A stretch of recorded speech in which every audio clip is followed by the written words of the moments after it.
Did you know that Family Guy was actually canceled twice, and that Seth MacFarlane almost died in the September 11th attacks but missed his flight because of a hangover? And that's just scratching the surface of the absolutely wild behind-the-scenes stories that most people have never heard about this iconic show. What's up, everyone, and welcome back to the channel, where we dive deep into the hidden secrets of your favorite shows. Today, we're exploring some absolutely mind-blowing Family Guy lore that even die-hard fans probably don't know about. Trust me, by the end of this video, you'll never look at Peter Griffin the same way again. But before we jump into these crazy stories, make sure you hit that subscribe button and ring the notification bell, because we're constantly dropping content about your favorite animated series that you won't find anywhere else. And if you're a true Family Guy fan, drop a chicken fight emoji in the comments right now. Let's start with something that literally changed the course of television history. Seth MacFarlane was supposed to be on American Airlines Flight 11 on September 11, 2001, the same flight that crashed into the North Tower of the World Trade Center. The only reason he wasn't on that plane was because he had been out drinking the night before and overslept, missing his flight by just 15 minutes. MacFarlane has talked about this in interviews, describing how his travel agent called him frantically when she realized what had happened. Can you imagine how different the world of animation would be today if he had made that flight? No Family Guy revival, no American Dad, no The Orville. It's one of those sliding doors moments that completely altered entertainment history. Speaking of near-death experiences, did you know that Family Guy has been canceled not once, but twice? The show originally ran from 1999 to 2002 before Fox pulled the plug due to declining ratings. But here's where it gets interesting. The show found new life through DVD sales and reruns on Cartoon Network's Adult Swim block. The DVD sales were absolutely unprecedented for an animated series at the time. We're talking about millions of copies sold, which was unheard of for a canceled TV show. Adult Swim's late-night reruns were pulling in massive audiences, often outperforming the original Fox broadcasts. The demand became so overwhelming that Fox had no choice but to bring the show back in 2005. But the cancellation drama didn't end there. In 2007, Fox canceled the show again, this time after Season 5. Once again, fan outcry and continued strong performance in syndication forced the network's hand, and they renewed it for a sixth season. It's pretty incredible when you think about it. Family Guy might be the only show in television history to be saved by its fans twice. Now, let's talk about some character secrets that will blow your mind. Stewie Griffin's sexuality has been a topic of debate for years. But Seth MacFarlane actually revealed in interviews that Stewie was originally conceived as a completely straight character who would eventually grow up to be a normal heterosexual adult. The gay undertones that fans picked up on were never intentionally written into the character initially. However, MacFarlane later embraced the ambiguity and has said that Stewie exists in a kind of pre-sexual state where his eventual orientation is deliberately left unclear. This explains why sometimes Stewie seems attracted to women, sometimes to men, and sometimes to neither. It's a fascinating example of how a character can evolve beyond their creator's original intentions.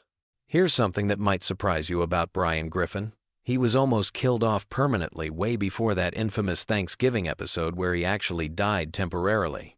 In the early seasons, there were multiple discussions about removing Brian from the show entirely because some writers felt his character was becoming too preachy and unlikable. The writers experimented with making Brian more flawed and hypocritical to balance out his intellectual pretensions, which is why we see him become increasingly alcoholic and self-absorbed as the series progresses. This character development wasn't accidental. It was a deliberate attempt to make him more interesting and less of a mouthpiece for liberal talking points. Let's dive into some voice acting secrets that most people don't know about. Seth MacFarlane voices four main characters: Peter, Brian, Stewie, and Glenn Quagmire. Seth, but he also voices dozens of minor characters throughout the series. However, there are some characters he refuses to voice himself. For example, MacFarlane has stated that he deliberately doesn't voice any of the female characters because he believes women should voice female characters whenever possible. This is why actors like Alex Borstein voice Lois and Mila Kunis voices Meg. It's a surprisingly progressive stance for a show that often gets criticized for its treatment of female characters. Speaking of Meg, here's some dark lore about America's least favorite animated teenager. The character was originally supposed to be much more popular and central to the show's dynamic. In early concept art and scripts, Meg was portrayed as a typical popular high school girl who would serve as the voice of reason in the Griffin family. However, the writers quickly discovered that it was much funnier to make her the family scapegoat and punching bag. What started as occasional jokes about Meg being unpopular gradually evolved into the running gag where literally everyone treats her terribly. The writers have admitted that they sometimes feel bad about how mean the show is to Meg, but the jokes are just too funny to stop. Here's a piece of lore that connects to real-world tragedy. The show has made several references to Conway Twitty, the country singer, usually by cutting away to him performing full songs as a way to pad the episode runtime. These cutaway gags became a running joke about lazy writing and time filling. However, there's a darker story behind this. Conway Twitty died in 1993, years before Family Guy even existed. Seth MacFarlane has revealed that the Conway Twitty gags were actually inspired by his own father's love of the singer's music.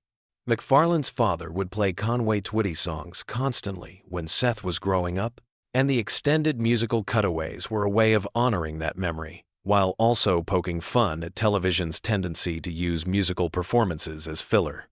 Let's talk about some episodes that almost didn't make it to air. The episode titled Partial Terms of Endearment was actually banned from broadcast television entirely. The episode deals with abortion and surrogate pregnancy in typical Family Guy fashion, but the content was deemed too controversial for Fox's standards. The episode was completely finished and was supposed to air during Season 8, but Fox refused to broadcast it. It was eventually included on the DVD release and made available online, but it remains the only Family Guy episode that has never aired on television in the United States. The controversy surrounding this episode led to stricter content guidelines for the show going forward. Here's something about the show's animation that most people never notice. In the early seasons, the animation style was much more crude and simple, partly due to budget constraints, but also because of the technology available at the time. However, if you watch closely, you'll notice that the animation quality suddenly improves dramatically around Season 4. This wasn't just because of increased budget, it was because the show switched animation studios. The original episodes were animated by a small studio that specialized in low-budget television animation. When the show was revived, Fox invested in higher-quality animation produced by a different studio with more advanced technology and techniques. But here's the weird part. Some fans actually prefer the cruder animation style of the early episodes. They argue that the rougher animation gave the show more character and charm. The newer episodes, while technically superior, sometimes feel too polished and corporate compared to the scrappy early seasons. Let's explore some celebrity connections that might surprise you. Patrick Stewart, who voices baby Susie Swanson, actually improvises most of his lines. The writers typically give him a basic outline of what the character needs to say, but Stewart adds his own Shakespearean flair to every line reading. Stewart has said in interviews that voicing a baby character allows him to explore comedy in ways that his serious dramatic roles don't permit. He's also revealed that he often comes up with the most outrageous and inappropriate lines for baby Susie, pushing the boundaries of what the censors will allow. Here's some lore about the show's most controversial episodes.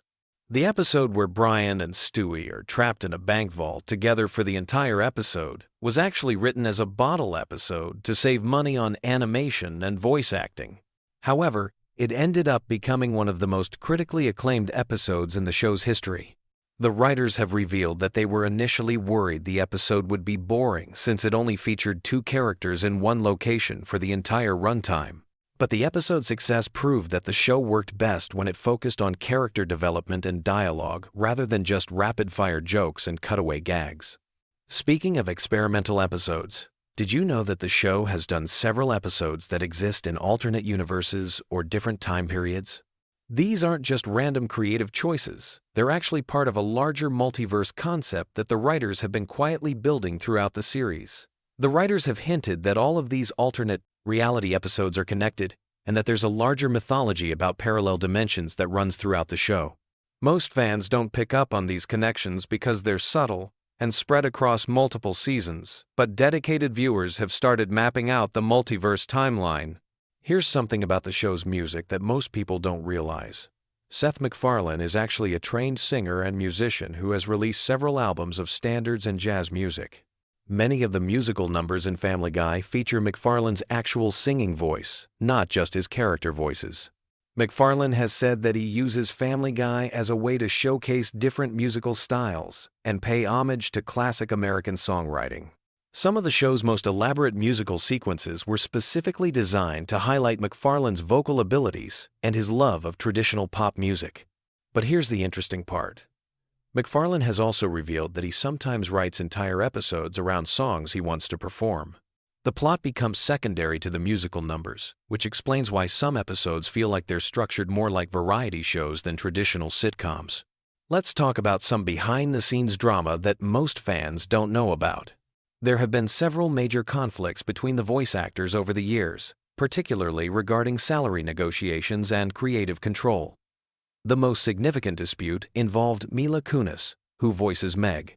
During Season 7, there were reports that Kunis was considering leaving the show due to disagreements about her character's treatment and her compensation compared to other cast members. The situation was eventually resolved, but it led to changes in how Meg was written in subsequent seasons.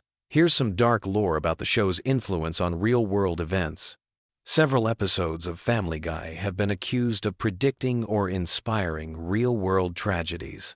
The most notable example is an Innuendo episode that aired before the Boston Marathon bombing that featured Peter accidentally detonating bombs in Boston. The episode was pulled from reruns and streaming services after the bombing, and some conspiracy theorists claimed that the show somehow predicted the attack. Seth MacFarlane has addressed these claims, explaining that they're purely coincidental and that the show's writers don't have any special knowledge of future events. However, this incident led to increased scrutiny of the show's content and more careful consideration of how certain jokes and storylines might be interpreted in different contexts. Here's something about the show's international versions that might surprise you. Family Guy has been adapted for television in several different countries, and each version makes significant changes to accommodate local culture and censorship standards. The most interesting adaptation is probably the Arabic version, which removes all alcohol references, changes Brian from a dog to a cat, and significantly tones down the sexual humor. These changes are so extensive that the show becomes almost unrecognizable compared to the American version. As we wrap up this deep dive into Family Guy lore, it's clear that there's so much more to this show than meets the eye. From near-death experiences that changed television history to hidden multiverses and banned episodes, Family Guy has one of the richest and most complex backstories in animated television. These behind-the-scenes stories remind us that even our favorite comedies have real human drama and complexity behind them. The next time you watch Family Guy, you'll hopefully have a new appreciation for all the creative decisions, controversies, and coincidences that shape the show we know today. If you enjoyed learning about these hidden Family Guy secrets, make sure to like this video and subscribe for more deep dives into your favorite shows. What other animated series would you like us to explore next? Let me know in the comments below, and I'll see you in the next video, where we uncover even more secrets from the world of animation. Did you know that Family Guy was actually dead and buried for 3 entire years? And when it came back from the grave, it changed television forever in ways you probably never realized?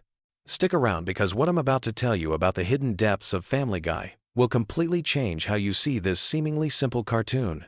Most people think Family Guy is just random jokes and cutaway gags, but there's a secret layer of storytelling, hidden references, and behind-the-scenes drama that would make your head spin. From secret government conspiracies to real-world tragedies that shaped entire episodes, this show has more dark secrets than you might imagine. Let's start with something that sounds like a conspiracy theory but is absolutely true. Family Guy predicted major world events with scary accuracy. And I'm not talking about lucky guesses. We're talking about specific details that aired months or even years before they actually happened in real life. Remember the episode where Peter accidentally damages a bridge? That episode aired in 2005, showing a bridge collapse in remarkable detail. Less than 2 years later, the Minneapolis bridge collapse happened in almost identical circumstances. Coincidence? Maybe. But wait, there's more. The show also depicted airport security scenarios that became reality after major policy changes. Episodes showing specific security procedures aired before those exact procedures were implemented in real airports. Either Seth MacFarlane is a time traveler, or the writers were paying very close attention to patterns most people missed. But here's where it gets really weird. The show once depicted a very specific type of terrorist attack involving planes, and this aired before certain real-world events that I can't get too detailed about without this video getting demonetized. The point is, Family Guy wasn't just making random jokes about current events. They were somehow tapping into the collective unconscious of what was coming next. Now let's talk about the show's death and resurrection, because this story is wilder than any episode plot. Family Guy was canceled in 2002 after just 3 seasons. Fox executives thought it was done forever, but here's what they didn't expect. The DVD sales went absolutely insane. People were buying Family Guy DVDs like crazy, and more importantly, Adult Swim started running reruns that pulled in massive ratings. Fox realized they had made a huge mistake. The show wasn't just popular. It was building a cult following that was growing stronger every day it was off the air. When Family Guy came back in 2005, something had fundamentally changed. The writers knew they had been given a second chance, and they went absolutely wild with it. The humor got darker, the references got more obscure, and they started breaking the fourth wall in ways that no animated show had ever done before. But here's the part that most fans don't know. The cancellation and resurrection created a split personality within the show itself. There's pre-cancellation Family Guy and post-cancellation Family Guy, and they're almost like 2 different shows entirely. Pre-cancellation Family Guy was more grounded.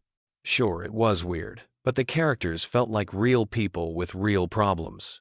Post-cancellation Family Guy became something else entirely. It became a commentary on television itself. A show that was constantly aware it was a show. This shift created what television historians now call the meta-revolution. Family Guy showed other animated shows that you could break every rule, reference your own existence, and make fun of the very network that pays you and still be successful. South Park, Rick and Morty, and countless other shows followed this blueprint. Speaking of breaking rules, let's talk about the episodes that almost didn't make it to air. There's a whole vault of Family Guy content that was deemed too controversial, too dark, or too legally problematic to broadcast. Some of these episodes have become legendary among fans who have never seen them. One infamous episode dealt with a real-world tragedy in such a specific way that it would have caused massive backlash. The episode was fully animated, voiced, and scored, but it was pulled at the last minute. Only a handful of people have ever seen it, and they're bound by non-disclosure agreements. Another banned episode featured a storyline that involved real political figures in scenarios that would have caused international incidents. The legal department shut it down so hard that even mentioning specific details could result in lawsuits. But here's what's fascinating about these banned episodes. They show just how far Seth MacFarlane and his team were willing to push boundaries. They weren't just making a cartoon. They were conducting social experiments to see what society would tolerate. This brings us to one of the most interesting aspects of Family Guy lore: the show's relationship with censorship and standards. Every episode that makes it to air represents hundreds of battles fought behind the scenes between the writers and network executives. The writers developed an elaborate system for getting controversial content past the censors. They would intentionally include material they knew would be rejected, so that when they fought to keep the stuff they really wanted, it would seem reasonable by comparison. It's psychological warfare disguised as comedy writing. This strategy works so well that other shows started copying it. The Family Guy approach to dealing with censorship became the industry standard for pushing boundaries on television. Now let's dive into the character origins, because the backstories of these characters are way darker and more complex than you'd expect from a comedy show. Peter Griffin wasn't always the lovable idiot we know today. In early concept art and scripts, he was genuinely disturbing, almost psychopathic in his behavior. The writers had to gradually soften Peter's character because test audiences found him genuinely unlikable. But traces of that original darker Peter still show up in certain episodes, creating this weird cognitive dissonance where you're laughing at someone who, if you really think about it, should probably be in prison. Stewie's character evolution is even more interesting. He was originally conceived as a pure villain, a baby bent on world domination with no redeeming qualities. But as the show progressed, the writers started exploring what would make a baby want to destroy everything, and they discovered something profound about childhood trauma and family dynamics. The gradual softening of Stewie from villain to complex character represents one of the most sophisticated character development arcs in television comedy. But it happens so slowly that most viewers didn't even notice it was happening. Brian's character might be the most tragic of all. He represents the writer's own struggles with depression, alcoholism, and the feeling of being trapped in a life that doesn't match your dreams. Every time Brian has an existential crisis, it's the writers working through their own psychological issues on screen. This is why Brian's temporary death hit fans so hard. It wasn't just killing off a character, it was the writers symbolically killing off the part of themselves that they saw in Brian. When they brought him back, it represented their own decision to keep fighting through depression and creative frustration.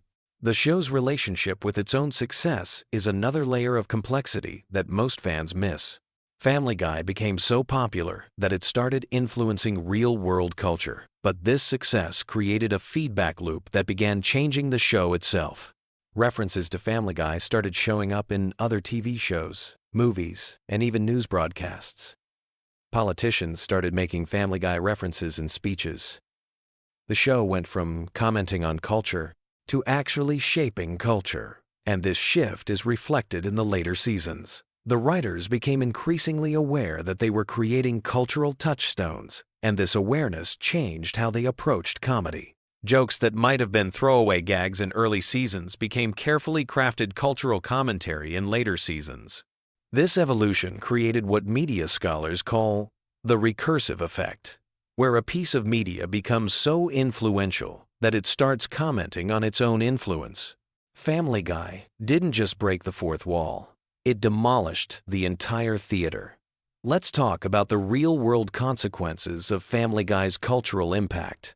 The show has been credited with changing how people communicate, particularly in how they use pop culture references in everyday conversation.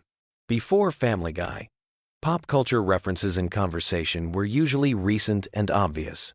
After Family Guy, people started making increasingly obscure references, creating entire conversations that were essentially elaborate chains of cultural callbacks. This changed how humor works in social situations. The show also influenced how other media uses cutaway gags and non sequiturs. Everything from commercials to political campaigns started using Family Guy-style random humor to grab attention and create memorable moments. But perhaps the most significant impact was on censorship standards across all media. Family Guy pushed boundaries so consistently and successfully that it expanded what was considered acceptable on television. Shows that came after could go places that wouldn't have been possible before Family Guy paved the way. The voice acting in Family Guy deserves its own deep dive because there are layers of performance art happening that most people completely miss. Seth MacFarlane doesn't just voice multiple characters. He creates distinct psychological profiles for each voice that reflect different aspects of his own personality. Peter represents 10. MacFarlane's id, his impulse-driven, consequence-ignoring side. Brian represents his superego, his intellectual, morally concerned side. Stewie represents his ego, his ambitious, attention-seeking side. The show is essentially one person having a conversation with different aspects of himself. This psychological complexity extends to the guest voices as well. When celebrities appear on Family Guy, they're not just doing celebrity cameos. They're being integrated into this complex psychological ecosystem that MacFarlane has created. The show's approach to celebrity culture is particularly sophisticated. Rather than just making fun of celebrities, Family Guy examines the psychological impact of fame on both celebrities and the people who consume celebrity culture. This brings us to one of the most overlooked aspects of Family Guy: It's commentary on media consumption itself. The show constantly references other TV shows, movies, and cultural phenomena, but it's not just making references for the sake of references. Each reference serves as a commentary on how media shapes our understanding of reality. When Peter acts out scenes from movies, he's demonstrating how deeply fictional narratives penetrate real human behavior. When the show parodies other TV shows, it's examining how different formats and styles influence how we process information. The cutaway gags aren't random interruptions. They're demonstrations of how the human mind actually works. We don't think in linear narratives. We think in associations, tangents, and random connections. Family Guy mirrors the actual structure of human consciousness. This psychological accuracy is why the show resonates so deeply with audiences. It's not just funny, it's cognitively familiar. The chaos of Family Guy matches the chaos of our own internal mental experience. The show's treatment of social issues is another area where there's more depth than meets the eye. While Family Guy often appears to make jokes at the expense of sensitive topics, careful analysis reveals a more complex approach to social commentary. The show uses humor to make serious points more palatable, but it also uses humor to expose the absurdity of certain social attitudes. When characters make prejudiced statements, they're usually portrayed as idiotic or ignorant, effectively undermining the attitudes they're expressing. This technique allows the show to address controversial topics without preaching, but it also creates ambiguity about what the show actually believes. This ambiguity is intentional, forcing viewers to think critically about the issues being presented rather than passively accepting predetermined conclusions. As we wrap up this exploration of Family Guy's hidden depths, it's worth considering what this all means for the future of comedy in television. Family Guy didn't just entertain audiences. It fundamentally changed what television could be and do. The show proved that audiences were hungry for more complex, self-aware entertainment that challenged traditional narrative structures. It demonstrated that comedy could be a vehicle for serious psychological and social exploration without losing its entertainment value. Most importantly, Family Guy showed that taking creative risks, even when they result in cancellation, can ultimately lead to greater success than playing it safe. The show's death and resurrection became a template for how creative properties can find new life through changing audience behaviors and consumption patterns. So the next time you watch Family Guy, remember that you're not just watching a cartoon about a dysfunctional family. You're watching a sophisticated piece of media art that changed television forever, influenced how we communicate with each other, and continues to push boundaries in ways that most viewers never fully appreciate. The real genius of Family Guy isn't in any single joke or episode. It's in how it managed to hide all this complexity behind what appears to be simple, silly humor. That's the ultimate magic trick, and it's still working after all these years. Have you ever wondered what happens when your favorite animated characters don't just get blown up for laughs, but actually stay dead? Well, grab a cup of warm milk and get comfortable, because tonight we're diving deep into the surprisingly dark world of Family Guy's permanently deceased characters. And trust me, some of these deaths will shock you more than Peter's latest workplace accident. Now, before we start counting bodies, let's be real about something. Family Guy isn't exactly known for its restraint when it comes to cartoon violence. Characters get flattened, exploded, and dismembered on a weekly basis only to magically appear in the next scene like nothing happened.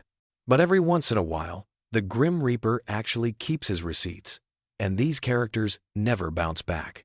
Some were killed because fans couldn't stand them, others because their voice actors passed away in real life, and a few just got caught in the crossfire of Seth MacFarlane's twisted sense of humor.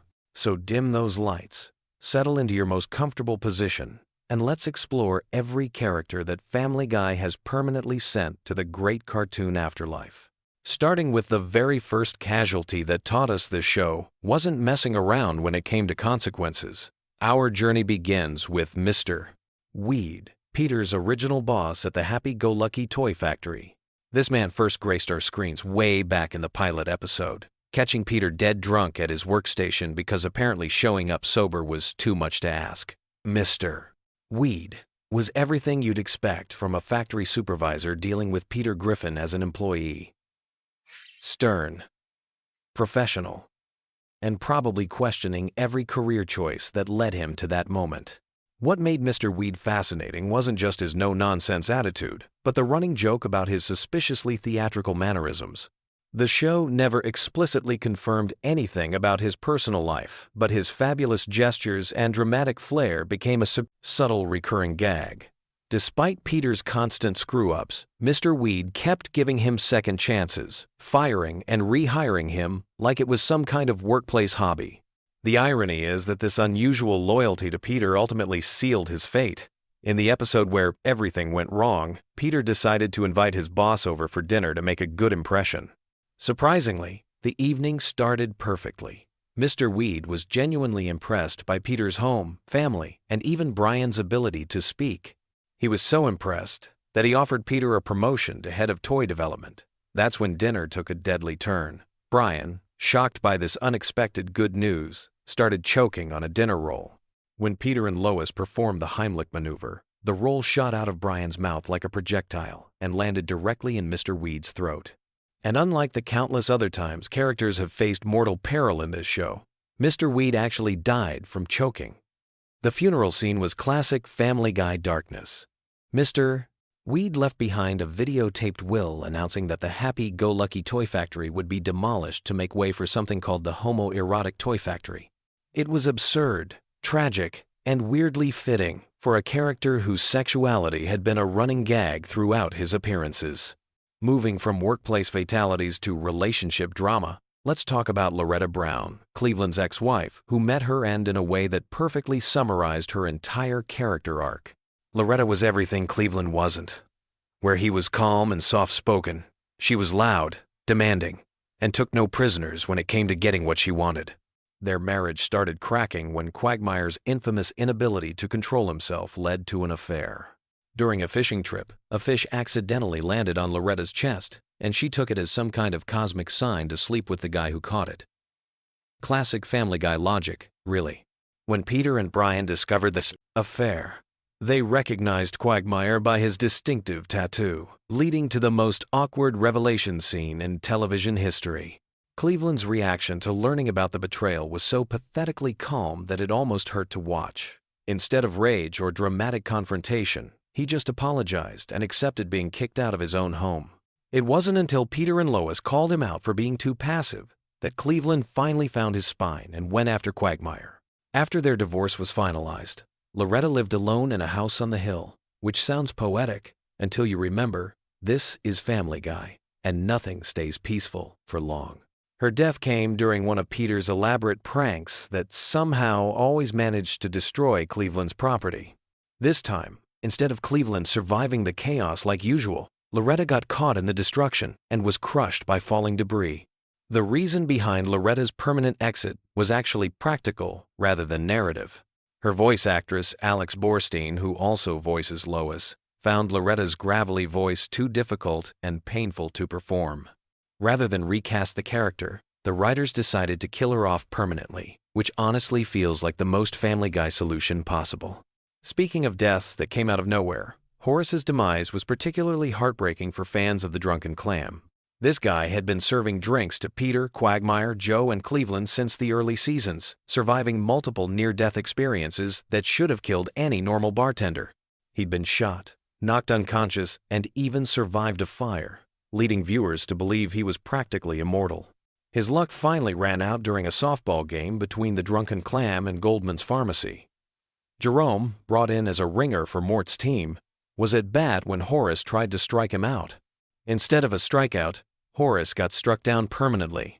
The episode revealed his death so casually that it almost felt cruel. But that's exactly the kind of dark humor Family Guy specializes in. The aftermath was even more devastating. The Drunken Clam was set to close permanently, which would have destroyed one of the show's most important locations. Peter tried everything to save the bar, but it was Jerome himself, the man who accidentally killed Horace, who stepped up to buy the establishment and keep it running. It was a surprisingly touching resolution to a tragic situation. Now let's talk about Peter's father, or at least the man he thought was his father for most of his life. Francis Griffin was the embodiment of strict Irish Catholic values, taken to an uncomfortable extreme. His dislike of Lois simply because she was Protestant created constant family tension, and his general disappointment in Peter was palpable in every scene they shared. When Francis retired and moved in with the Griffin family, he transformed their home into what looked like a Catholic gift shop explosion. Crucifixes appeared in every room. Religious imagery covered the walls, and the atmosphere became so oppressive that Peter actually convinced the Pope to visit and talk some sense into his father. The fact that Francis accused the Pope of going soft tells you everything you need to know about his personality. Francis met his end during Meg's birthday party, which was already going poorly because Peter was, as usual, being a complete embarrassment. While attempting one of his signature stupid stunts, Peter accidentally caused an accident that put Francis in the hospital. On his deathbed, Francis had some final words for his son that were both cruel and oddly accurate. He called Peter a fat, stinking drunk, which honestly wasn't wrong, but the timing made it particularly harsh. The revelation that Francis wasn't even Peter's biological father came during therapy sessions afterward. Peter discovered his real father was an Irishman named Mickey McFinnigan, who only accepted Peter after he proved himself in a drinking contest. It was a twisted validation of everything Francis had criticized about Peter's character. Peter's mother, Thelma Griffin, also received the permanent death treatment, though her passing was handled with less dramatic flair. She died of a stroke at the beginning of an episode that quickly shifted focus to Peter getting involved with an older woman, which was weird timing even by Family Guy standards. Thelma had always been a complex character, technically nicer than Francis, but carrying her own set of serious problems. She was a smoker, gambler, and alcoholic who had created several traumatic childhood memories for Peter through her neglectful and sometimes abusive behavior. Her habit of dropping bombshells on Peter whenever she visited made every appearance feel like an emotional landmine. The most shocking revelation came when Peter needed his birth certificate and discovered he wasn't born in America but in Mexico. Thelma had gone there to terminate her pregnancy after learning Peter's real father was an Irish drunk, but changed her mind after giving birth and smuggled baby Peter back to the United States. She then married Francis to give Peter a father figure, creating the lie that lasted Peter's entire childhood. Moving into the realm of characters that almost nobody mourned, Doug's death was announced so casually that it felt like an afterthought. This preschool rival of Stewie's had been a thorn in the baby's side for multiple episodes, representing everything Stewie hated about other children his age. Their rivalry started over playground politics and escalated into full-scale warfare, complete with campaign strategies and political maneuvering when Doug ran unopposed for snack captain. Stewie's terror at the thought of Doug gaining any kind of political experience, even at the preschool level, led to some of the show's most absurd storylines involving toddler espionage and election fraud. The episode ended with Stewie wearing the snack captain hat and casually mentioning that Doug had died in a commuter plane crash that morning. The matter-of-fact delivery and complete lack of emotional response from anyone made it clear that Doug's death was meant to be darkly comedic rather than tragic. Fans were actually relieved to see the annoying character permanently removed from the show. Bertram's death was far more dramatic and tied into one of Family Guy's most science fiction-heavy storylines. As Stewie's artificially conceived half-brother, Bertram represented a legitimate threat to Stewie's intellectual supremacy and served as his most formidable opponent throughout multiple episodes. Their first encounter inside Peter's reproductive system established them as equals in terms of intelligence and ruthlessness. After forming a temporary alliance based on their mutual hatred of Lois, the two babies eventually turned on each other in a conflict that escalated beyond playground politics into actual warfare involving time travel and assassination attempts. Bertram's master plan involved traveling back in time to eliminate one of Stewie's ancestors, Leonardo da Vinci, thereby erasing Stewie from existence entirely. The fact that he actually succeeded in killing da Vinci showed just how dangerous and competent Bertram could be when properly motivated. However, Stewie proved to be the superior strategist by tracking Bertram down through time and ending their rivalry permanently. The execution scene, where Stewie asks Bertram about his favorite bottled water before killing him, demonstrated the cold calculation that made Stewie such a compelling character. Unlike Doug's casual disposal, Bertram's death felt earned through multiple episodes of build-up and character development. The double murder episode stands out as one of Family Guy's most ambitious attempts at sustained storytelling across a full episode length. The mystery dinner party format allowed the writers to eliminate multiple characters while providing entertainment value through the whodunit structure. Muriel Goldman's death during this episode felt particularly cruel because she had never been anything more than a background character who happened to be in the wrong place at the wrong time. As Mort's wife, she was essentially a female version of his neurotic personality, which made their relationship believable but didn't give her much individual characterization. The revelation that she had been exchanging mysterious messages with James Woods created false suspense about her potential involvement in the murders, but she was ultimately just another victim caught up in someone else's revenge scheme.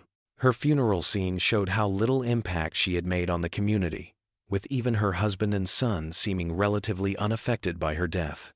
Diane Simmons represented the episode's true villain and most shocking revelation. As Tom Tucker's longtime co-anchor, she had been a background presence for years without showing any signs of homicidal tendencies. Her transformation from professional newswoman to calculating murderer demonstrated how deeply personal rejections and professional disappointments could push someone over the edge. The motive behind her killing spree was painfully relatable in its pettiness. Being dumped by James Woods for a younger woman and facing replacement by a younger co-anchor as she turned 40 created the perfect storm of humiliation and desperation. Her methodical approach to framing Tom Tucker for the murders showed intelligence and planning that made her genuinely dangerous. Diane's final confrontation with Lois provided the classic villain monologue moment where all her motivations were revealed. The irony of being killed by Stewie, a baby, after successfully eliminating multiple adult targets added the kind of dark humor that Family Guy specialized in creating. Patty Tanager's death was perhaps the most satisfying for viewers who had endured his annoying catchphrase and constant attempts to start fights over nothing. This short, aggressive man represented everything irritating about people who create drama where none needs to exist. His role as the boss of a car dealership where Brian worked temporarily showed that his obnoxious personality wasn't limited to casual encounters. Even in professional settings, he couldn't resist making inappropriate comments and stirring up unnecessary conflict with his employees and customers. The poetic justice of his death came when he tried to start a fight with someone operating a military tank. His final words, maintaining his catchphrase even while facing certain doom, showed that he was committed to his obnoxious personality right until the end. The audience's reaction to his death was overwhelmingly positive, proving that sometimes characters are specifically designed to be eliminated. The deaths of Angela and Mayor Adam West carried more emotional weight because they were tied to the real-life passing of their voice actors. These weren't creative decisions made for storyline purposes, but necessary responses to losing the talented people who brought these characters to life. Angela's character arc, from hostile supervisor to lonely woman seeking connection, provided some of Peter's most uncomfortable workplace storylines. Her sexual harassment of Peter while threatening his job security created situations that were both comedically awkward and genuinely problematic by today's standards. Her backstory, revealing years of loneliness and isolation, made her desperate actions more understandable without excusing them. The resolution where Peter dresses up to take her on a fake date showed his capacity for kindness even when dealing with someone who had made his life difficult. Carrie Fisher's death in real life meant that Angela's character had to be written out permanently. The funeral scene in her honor served as both a farewell to the character and a tribute to the actress who had voiced her. Peter's mistake of ending up at the wrong funeral added typical Family Guy humor to what was otherwise a genuinely touching moment. Mayor Adam West's death marked the end of one of the show's most beloved recurring characters. His wonderfully insane personality and possibly corrupt political practices had provided countless moments of absurd humor throughout his long tenure as Quahog's mayor. The real Adam West's connection to his animated counterpart made the character feel more authentic and grounded despite his completely unrealistic behavior and dialogue. His brief challenge from Lois during her political phase showed that even incompetent leadership was preferable to the corruption that inevitably followed. His marriage to Carol Pewterschmidt, Lois's sister, created additional family connections that made his death more personally impactful for the main characters. The tribute episode where Brian petitioned to rename the high school after Mayor West provided proper closure for a character who had been part of the show's fabric for over 16 seasons. The ghost appearance at the end where Mayor West saves Brian from falling off a cliff gave the character one final moment of heroism and showed that death couldn't completely remove him from the Family Guy universe. His replacement by Wild West as mayor acknowledged that the character was irreplaceable while allowing the show to continue. These permanent deaths in Family Guy serve multiple purposes beyond simple shock value. They demonstrate that actions can have genuine consequences, even in a cartoon universe known for its resurrection-running gags. Some characters were eliminated because they had served their narrative purpose, others because fan reaction made their continued presence counterproductive, and some because real-world circumstances forced the writers' hands. The variety in how these deaths were handled shows the range of Family Guy's storytelling capabilities. From casual mentions that treat death as an afterthought to elaborate murder mystery episodes that build tension across an entire episode, the show has found multiple ways to permanently remove characters while maintaining its signature dark humor.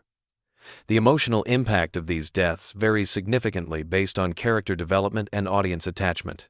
Long-running characters like Mayor West and Horace created genuine sadness among fans, while annoying characters like Doug and Patty Tanager were celebrated in their passing. This range of reactions demonstrates how effectively the show had developed distinct personalities for even its minor recurring characters. What makes these permanent deaths particularly interesting is how they contrast with Family Guy's usual approach to cartoon violence. The show regularly features deaths that are immediately reversed or ignored, making the permanent ones stand out as genuinely significant events.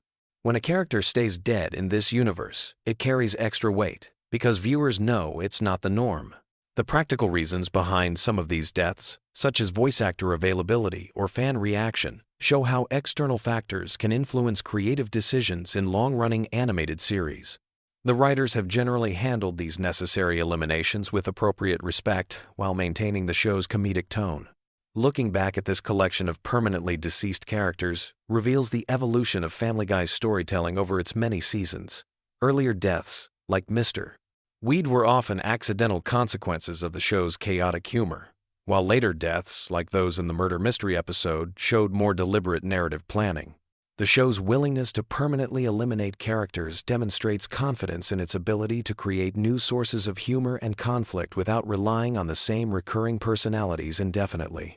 This creative flexibility has helped Family Guy maintain freshness across its extended run, while still honoring the contributions of departed characters. These deaths also serve as reminders that even in the most outrageous fictional universes, some actions cannot be undone.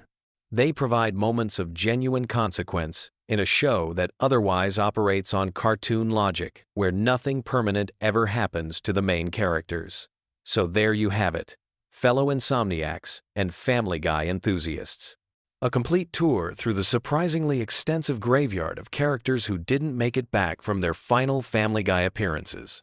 From workplace accidents to murder mysteries, from natural causes to tank-related incidents, the show has found creative ways to permanently remove characters while maintaining its signature blend of dark humor and unexpected heart. Sweet dreams, and remember, in the world of Family Guy, even cartoon death can sometimes be permanent. Have you ever wondered what makes Family Guy the perfect show to fall asleep to? Tonight, we're diving deep into the wonderfully weird world of Quahog to uncover some fascinating facts that might just help you understand why millions of people drift off to this animated chaos every single night.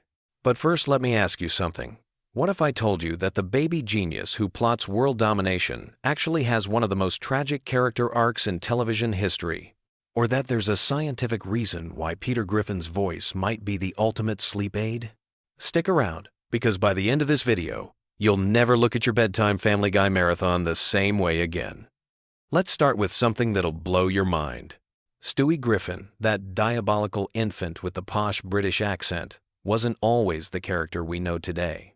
In the original concept, he was supposed to be much darker and more sinister.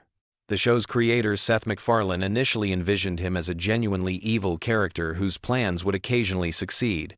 But here's the fascinating part that most fans don't realize. Stewie's entire personality is built on a foundation of insecurity and loneliness that makes him oddly relatable, especially during those late-night viewing sessions when you're feeling a bit isolated yourself. The genius baby's accent tells us everything we need to know about human psychology. In one of the show's most revealing moments, Stewie admits in therapy that his British accent is completely fake. He adopted it to sound smarter and more sophisticated than everyone around him. It's essentially vocal armor designed to protect his vulnerable core. This resonates with so many viewers because we all put on masks to hide our insecurities. When you're lying in bed at 3 in the morning, there's something comforting about a character who's also struggling with authenticity. But here's where it gets really interesting. The show deliberately keeps it ambiguous whether other characters can actually understand Stewie. Sometimes they respond to him. Sometimes they completely ignore his elaborate monologues about world domination. This creates a dreamlike quality that perfectly mirrors the state between waking and sleeping. Your brain doesn't have to work too hard to follow rigid logic because the show itself operates on dream logic. Speaking of dream logic, let's talk about the show's relationship with time and reality. Family Guy is famous for its cutaway gags that transport viewers to completely different scenarios mid-episode. One moment Peter is arguing with Lois about dinner. The next moment we're watching a historical flashback about Napoleon's bathroom habits. These rapid shifts in context actually mimic the way our minds work when we're falling asleep, jumping from thought to thought without linear connection. The show's approach to continuity is another sleep-inducing factor. Characters die and come back to life, major events get completely forgotten by the next episode, and the family somehow never ages despite running for over 2 decades. This lack of consequences creates a safe space for your mind. You don't need to worry about emotional investment or following complex storylines. It's mental comfort food. Now let's examine the voice acting, because this is where the science gets really interesting. Seth MacFarlane voices multiple main characters, including Peter, Brian, and Stewie. The consistency of hearing the same vocal patterns creates a subconscious sense of familiarity and safety. Peter's voice in particular has a rhythmic, almost hypnotic quality that many sleep specialists would recognize as naturally soothing. The slight nasal tone and steady pacing can actually help regulate breathing patterns. Brian Griffin represents something unique in the Family Guy universe. As the talking dog who serves as the show's voice of reason, he often delivers philosophical observations and cultural commentary. But here's what makes him perfect for sleep viewing. His conversations with Stewie frequently dive into existential topics without becoming too heavy or anxiety-provoking. They discuss the meaning of life, mortality, and purpose in ways that feel profound but never overwhelming. It's like having a gentle philosophical discussion as you drift off to sleep. The show's approach to controversial topics is surprisingly sophisticated when you analyze it from a sleep psychology perspective. While Family Guy is known for pushing boundaries, it does so in such an over-the-top way that it becomes almost cartoonish rather than genuinely disturbing. This allows viewers to process difficult subjects without the emotional intensity that would keep them awake. It's social commentary wrapped in enough absurdity to feel safe. Let's dive into the Griffin family dynamics, because they reveal something fascinating about comfort viewing. Despite all their dysfunction, the family always comes back together by the end of each episode. Peter might do something incredibly stupid. Lois might lose her temper. Meg might face another humiliation, but they remain a unit. This predictable structure provides emotional security. No matter how chaotic things get, you know everything will essentially reset by the next episode. The show's treatment of Meg Griffin deserves special attention. As the perpetually misunderstood teenager who faces constant rejection and ridicule, she represents the part of ourselves we're most insecure about. But the show's portrayal of her suffering is so exaggerated that it becomes therapeutic rather than depressing. It's like having your own adolescent anxieties reflected back to you in such an extreme way that they lose their power to hurt you. Chris Griffin, the dim-witted but kind-hearted son, provides another layer of comfort. His innocence and genuine sweetness create moments of unexpected warmth throughout the show. When everything else is cynical and sarcastic, Chris offers glimpses of pure, uncomplicated emotion. These moments work like pressure valves, releasing tension just when the cynicism might become overwhelming. The show's relationship with pop culture creates a unique viewing experience that's perfect for repeat watching. The references span decades, from obscure 70s television shows to current internet memes. This means different jokes land differently depending on your age, mood, and current knowledge base. You can watch the same episode multiple times and discover new layers, but the discovery process is gentle and rewarding rather than demanding. Family Guy's animation style contributes to its sleep friendliness in subtle but important ways. The character designs are simple and rounded, avoiding sharp angles or jarring visual elements that might startle viewers. The color palette is warm and familiar, dominated by the cozy yellows and browns of the Griffin home. Even during action sequences or fantastical cutaways, the visual style remains consistent and non-threatening. The show's musical elements deserve recognition too. From Stewie and Brian's elaborate musical numbers to Peter's improvised songs, music is woven throughout the series in ways that create rhythm and flow.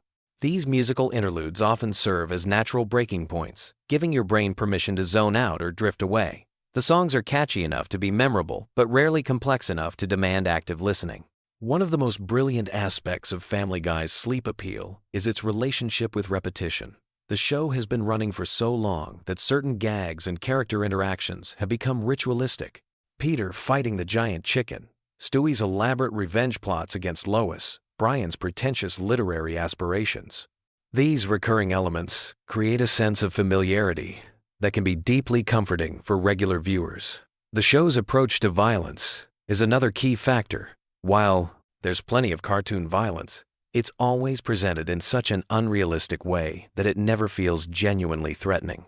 Characters get blown up, shot, crushed, and dismembered, only to appear completely fine in the next scene. This consequence-free violence allows viewers to experience excitement and tension without any lasting anxiety. Let's talk about the show's treatment of mortality, because this might be the most important element for sleep viewing.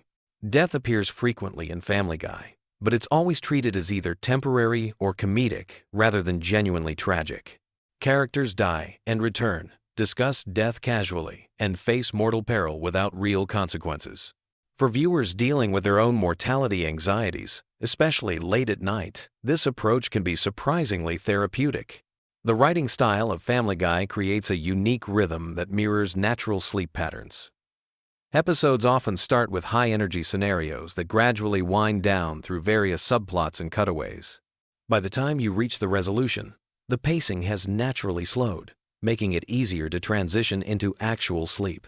It's like the show is designed to help you power down. Family Guy's relationship with nostalgia is complex and comforting. The show constantly references and parodies elements from decades past, creating a sense of collective cultural memory. Whether it's a reference to an 80s movie, a 70s television show, or a 90s commercial, these callbacks create connections to simpler times. For many viewers, this nostalgic element provides emotional comfort that eases the transition to sleep. The show's approach to relationships and romance offers another layer of sleep-friendly content. Despite all the dysfunction and crude humor, there are genuine moments of love and connection between characters.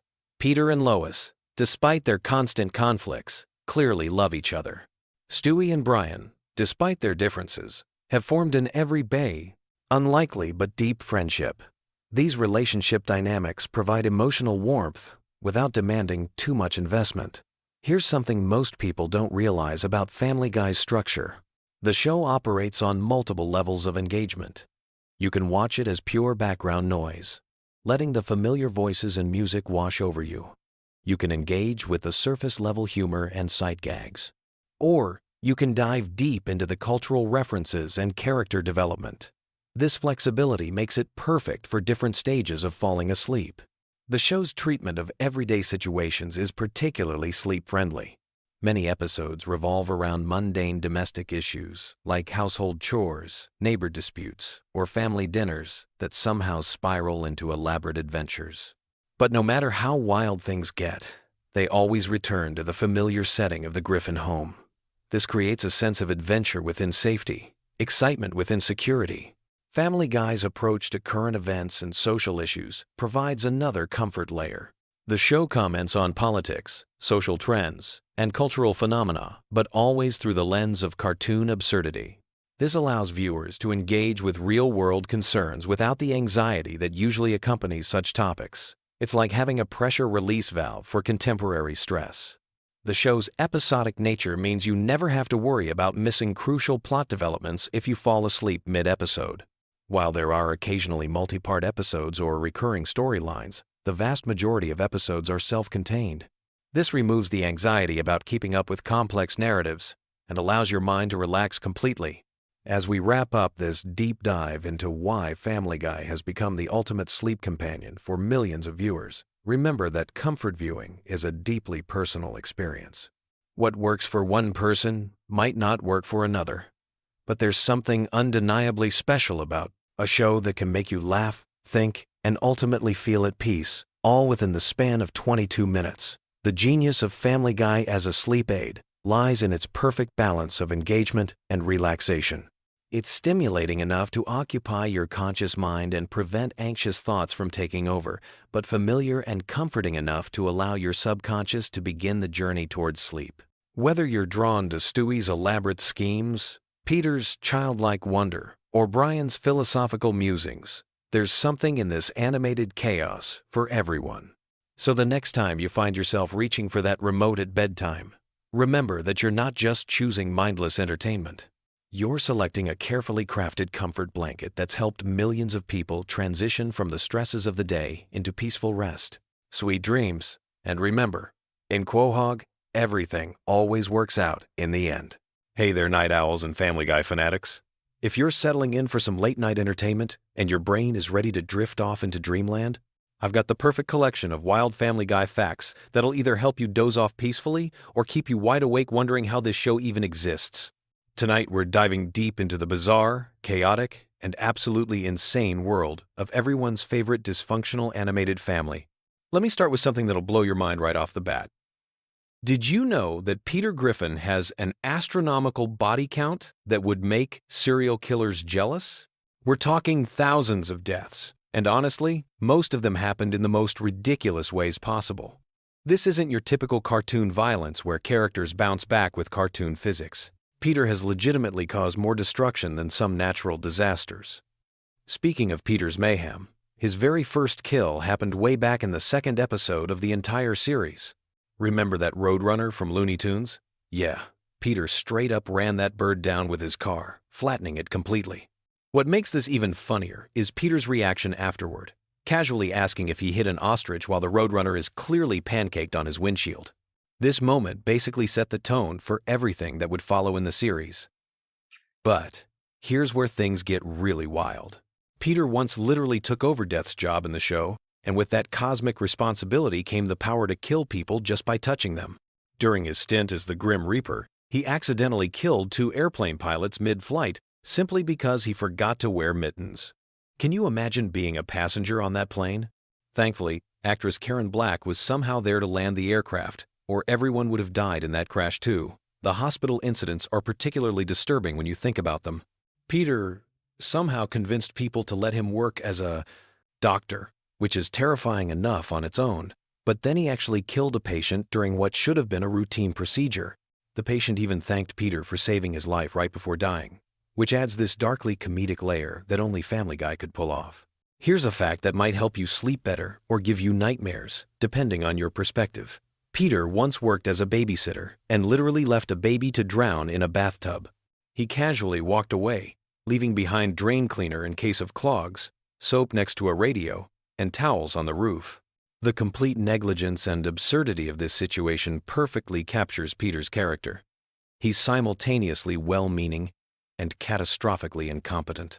The show took Peter's violence to cinematic levels during various parody episodes.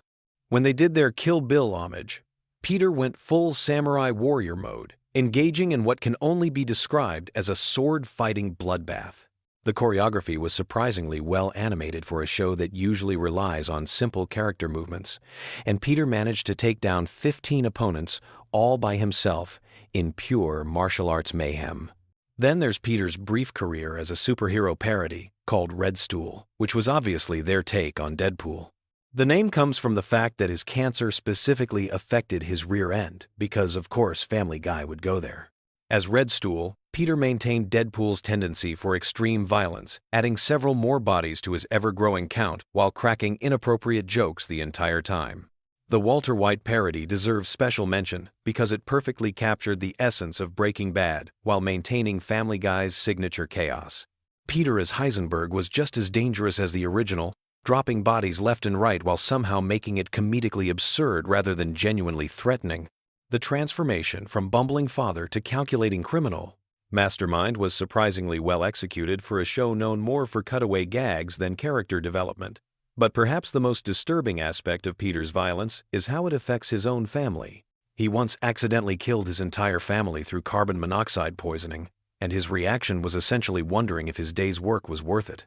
Sure, they all came back in the next episode because cartoon logic, but the casual way Peter processes causing his loved ones' deaths is genuinely unsettling when you think about it too deeply.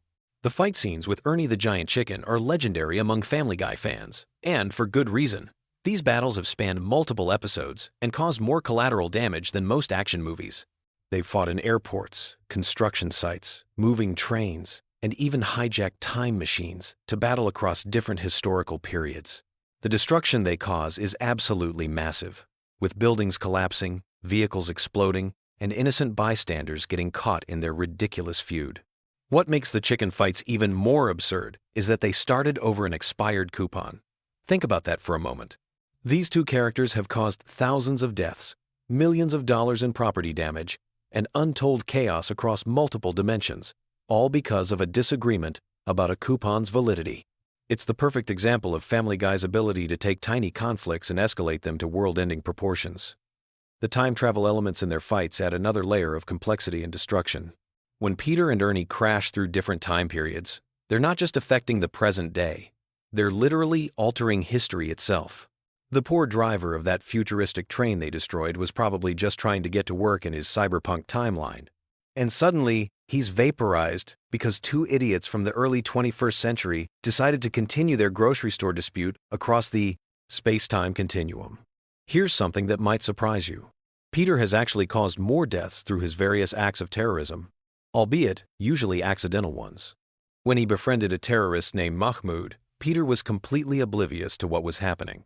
All he cared about was the attention and perks of his new friendship. When Mahmoud gave him what Peter thought was a phone, he kept trying to use it to make calls, not realizing it was actually a bomb detonator. The explosions that resulted from Peter's innocent phone calls were catastrophic. Each time he tried to dial Mahmoud, another building would explode somewhere in the city. The fact that Peter remained completely clueless about what was happening makes it both hilarious and terrifying. Even when the gang managed to stop Mahmoud's planned attack on a bridge, Peter still had that detonator and used it again while trying to call a restaurant for reservations. The crossover episode with The Simpsons showcased Peter's destructive capabilities on an even grander scale. His fight with Homer Simpson leveled entire city blocks and resulted in mass casualties that would normally be associated with natural disasters or military conflicts. The two fathers' brawl started over Peter insulting The Simpsons show, which escalated into a city-destroying conflict that somehow ended with both characters gaining superpowers from radioactive waste. One particularly disturbing sequence involved Peter's brief stint as a high school student, where he arranged for a school shooting to get revenge on popular kids who ignored him. Even though he called it off at the last minute, the attack still went through, and the screams and gunshots in the background suggest multiple casualties among innocent children. This episode aired during a time when such events were unfortunately becoming more common in real life, making Peter's involvement even more unsettling. Peter's various explosions of hospitals deserve special mention for their sheer scale of destruction. When he disagreed with vaccines, he dressed as the Joker and blew up an entire medical facility just to prevent Stewie from getting a shot. The explosion was massive enough to level the building and likely killed dozens of patients, doctors, nurses, and staff members who were just trying to provide health care.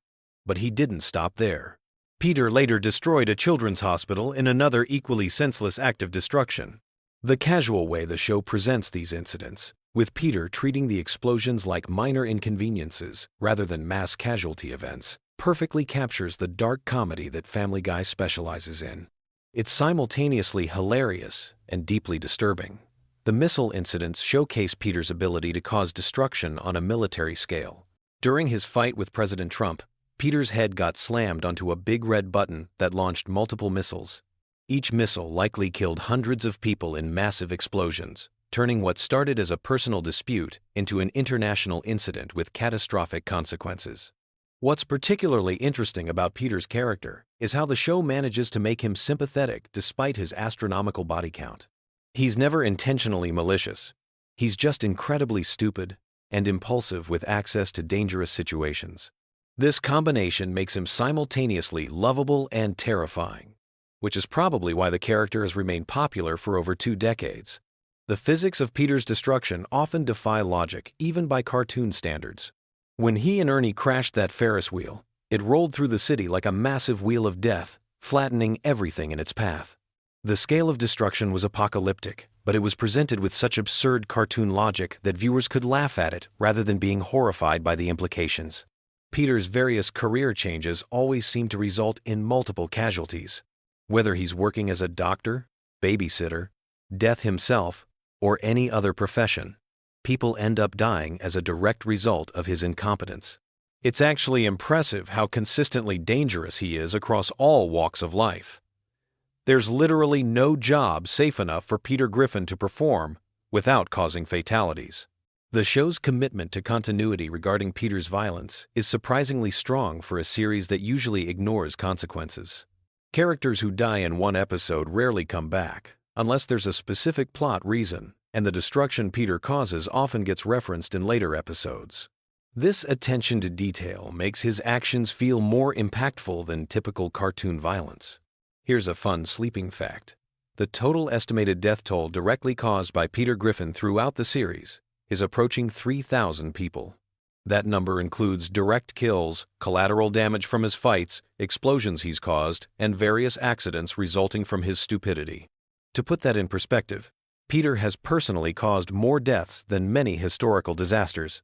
The international incidents Peter has triggered would realistically make him one of the most wanted criminals on the planet.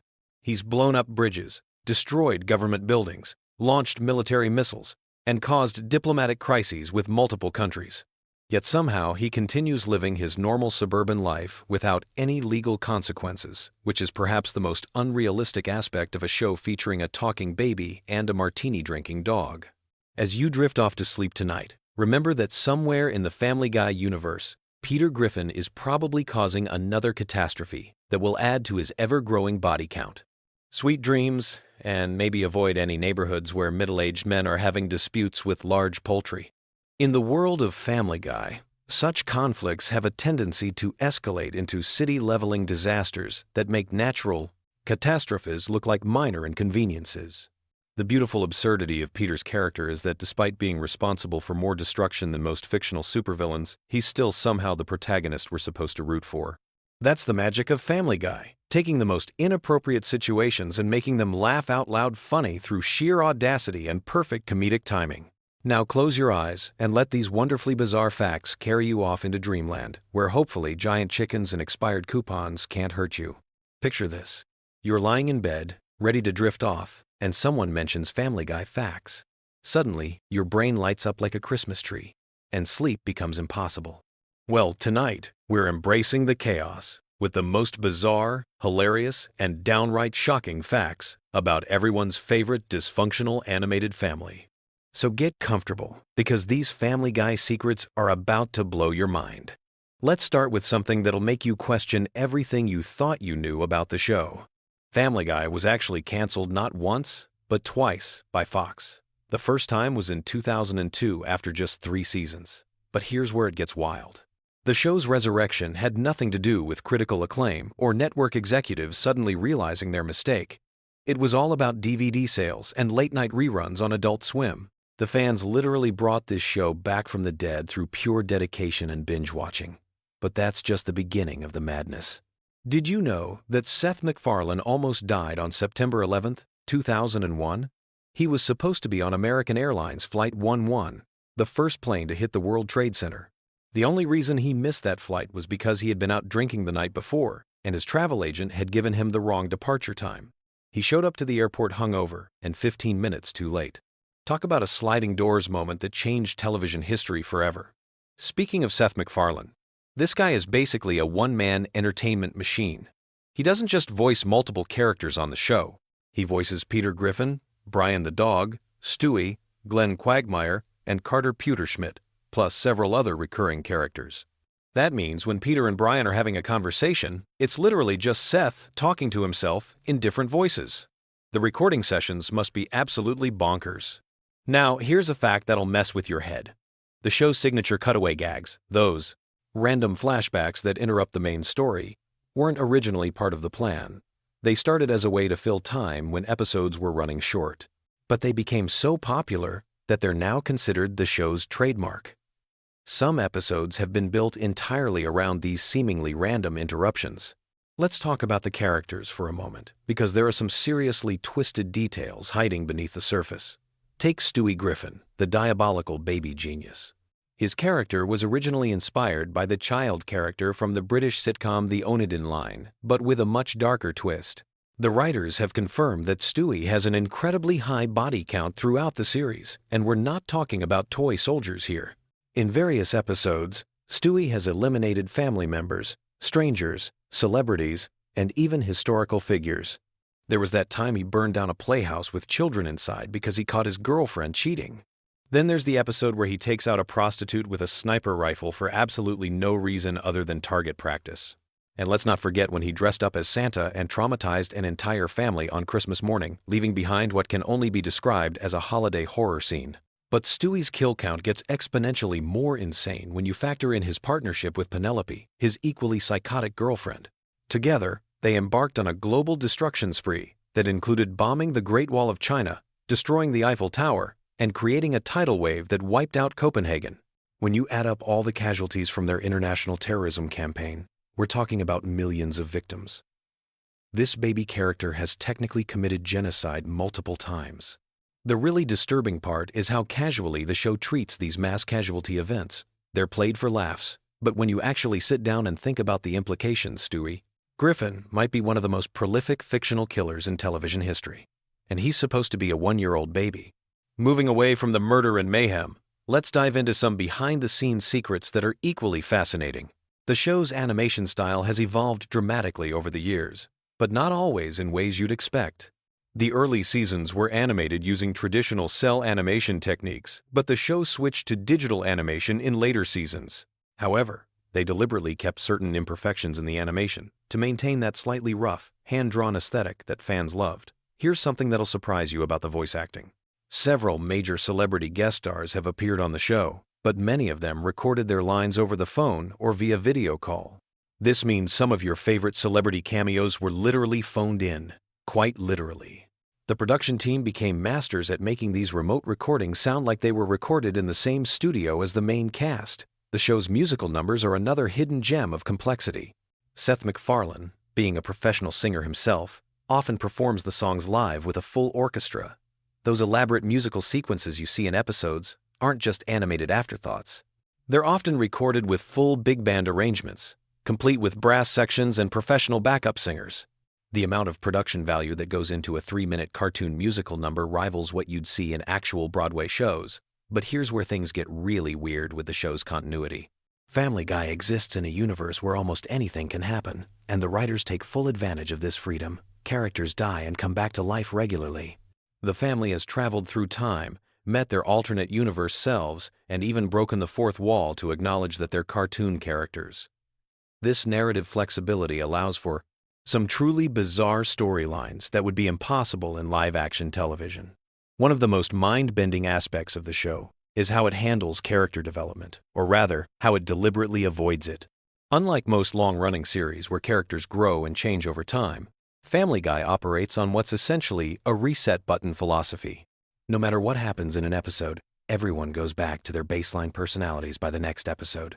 This means Peter can learn valuable life lessons, die, get married again, become president, or transform into a completely different person, and none of it matters the following week. This approach extends to the show's relationship with its own mythology. Remember when Brian died and was replaced by a new dog named Vinny? The fan outrage was so intense that the writers brought Brian back to life just a few episodes later. But rather than pretend the death never happened, they incorporated the resurrection into the show's time travel mythology. It's this kind of meta-storytelling that keeps fans constantly guessing about what's real and what's just another throwaway gag. The cultural impact of Family Guy extends far beyond just being a popular cartoon.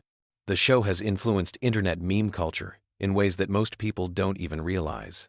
That "oh no" chicken fight scene between Peter and the giant chicken has become a template for depicting extended, over-the-top cartoon violence. The "it insists upon itself" quote about The Godfather has become shorthand for pretentious film criticism. And don't even get me started on how many internet arguments have been settled by simply posting a Family Guy cutaway gag. But perhaps the most fascinating aspect of the show is how it serves as a time capsule for American pop culture over the past 2 decades. Episodes from the early 2000s are filled with references to celebrities, movies, and cultural phenomena that were huge at the time but have since been forgotten. Watching old episodes is like taking a trip through a museum of pop culture history, complete with all the embarrassing fashion choices and forgotten scandals. The show's approach to controversial topics has always been deliberately provocative.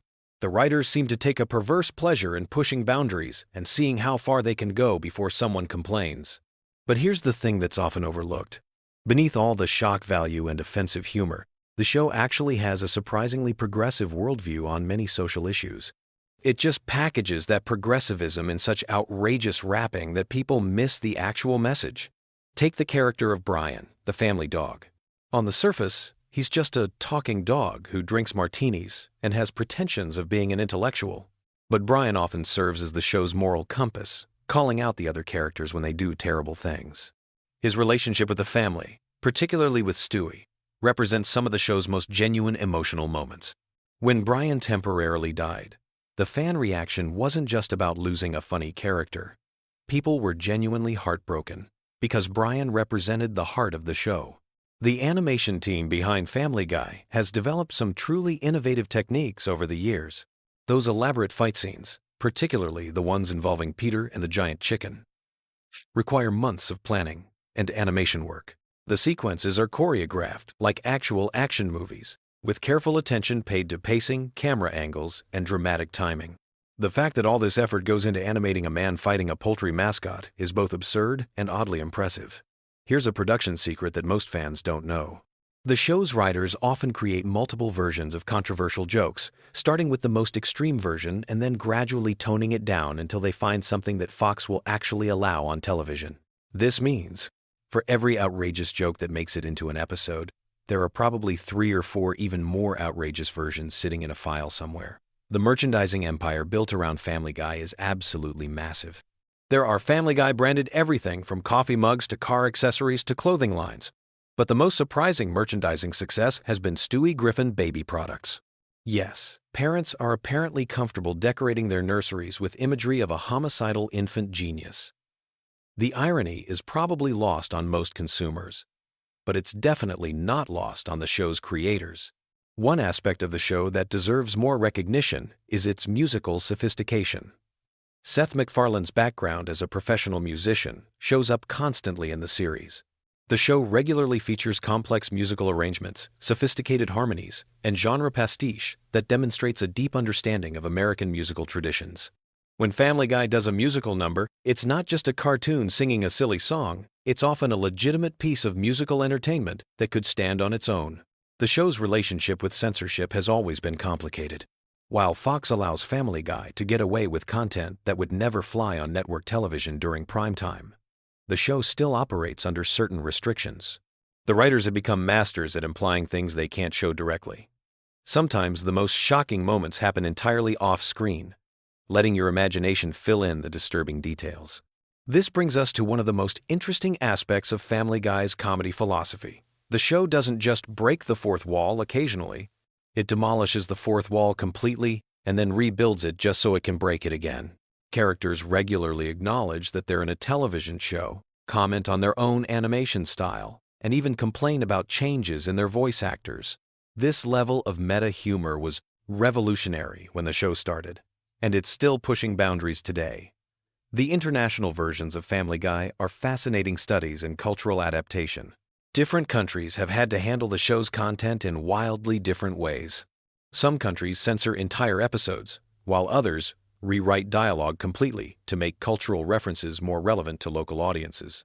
There are probably versions of Family Guy exist where the characters are having completely different conversations while their mouths move to the original English dialogue. As we wrap up this deep dive into Family Guy's bizarre universe, it's worth reflecting on why these facts are so compelling. There's something oddly comforting about learning the secrets behind a show that's designed to be completely unpredictable. Even when Family Guy is at its most chaotic and nonsensical, there are real people behind the scenes making deliberate, creative choices, putting enormous effort into crafting these moments of animated insanity. The show has managed to maintain its relevance for over 2 decades by constantly evolving while never losing its core identity. It's simultaneously one of the most juvenile shows on television and one of the most sophisticated pieces of pop culture commentary ever created. That contradiction is probably the most Family Guy thing of all. So the next time you're channel surfing and stumble across a Family Guy rerun, remember that you're not just watching a cartoon about a dysfunctional family.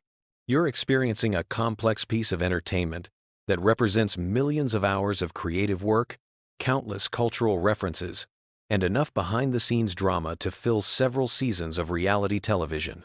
Sweet dreams, and may your Family Guy nightmares be filled with giant chicken fights and Stewie's diabolical laughter echoing through your subconscious. Picture this. You're lying in bed, scrolling through your phone at 2 a.m., when suddenly you realize something terrifying. The wholesome suburban mom from Family Guy might actually be one of television's most dangerous criminals. Tonight, we're diving deep into the bizarre, shocking, and downright unbelievable world of random Family Guy facts that'll keep your mind spinning as you drift off to sleep. Before we jump into this wild ride, let me set the stage. Family Guy has been blessing us with its chaotic humor since 1999. And over those decades, the show has accumulated more strange trivia than a conspiracy theorist's bulletin board. These aren't your typical behind-the-scenes stories about voice actors or animation techniques. No, we're talking about facts so random and unexpected that they'll have you questioning everything you thought you knew about the Griffin family and their twisted little universe. Let's start with something that'll make you see Lois Griffin in a completely different light. Did you know that if we calculated all of Lois's criminal activities throughout the series, she'd be facing multiple life sentences? I'm not talking about minor infractions here. We're discussing murder, drug manufacturing, corruption, kidnapping, and assault charges that would make even the most hardened criminals nervous. The evolution of Lois as a character is absolutely fascinating when you think about it. In the early seasons, she was essentially a generic sitcom mom, playing the straight woman to Peter's antics. But somewhere along the way, the writers decided to transform her into something far more sinister. By the later seasons, Lois had become a full-blown criminal mastermind, hiding behind the facade of suburban motherhood. Take her casual confession to vehicular manslaughter, for instance. During a seemingly innocent family moment, Lois drops the bombshell that she once killed a jaywalker years ago.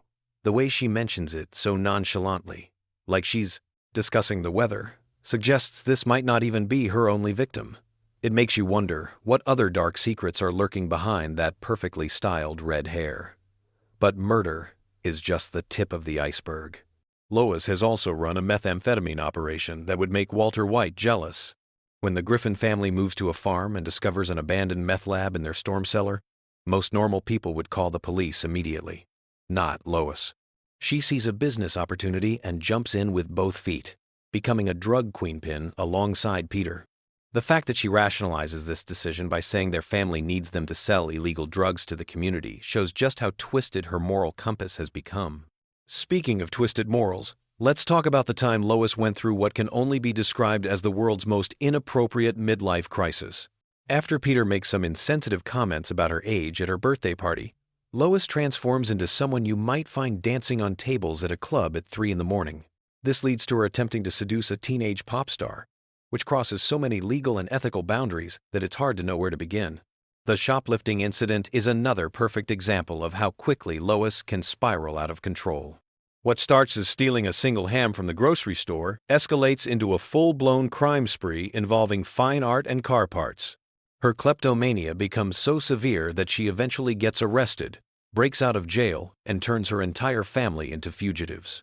All because she couldn't resist the thrill of taking something that didn't belong to her. But perhaps the most disturbing aspect of Lois's criminal behavior is how she treats her own children when things go wrong. When Stewie suffers a serious head injury, instead of rushing him to the hospital like any normal parent would, Lois chooses to cover it up. She and Peter create an elaborate scheme involving makeup and staged accidents to hide their negligence. The fact that she prioritizes avoiding responsibility over her child's well-being reveals a level of selfishness that's genuinely chilling. Now, let's shift gears and talk about some of the more bizarre production facts that most fans don't know. The show's creator, Seth MacFarlane, originally pitched Family Guy as a much darker, more satirical series. Many of the early concepts were considered too controversial, even for late-night television. Some of these rejected ideas eventually found their way into later episodes, but in modified form. The voice acting process for Family Guy is more complex than most people realize. Seth MacFarlane voices multiple main characters, often having full conversations with himself during recording sessions.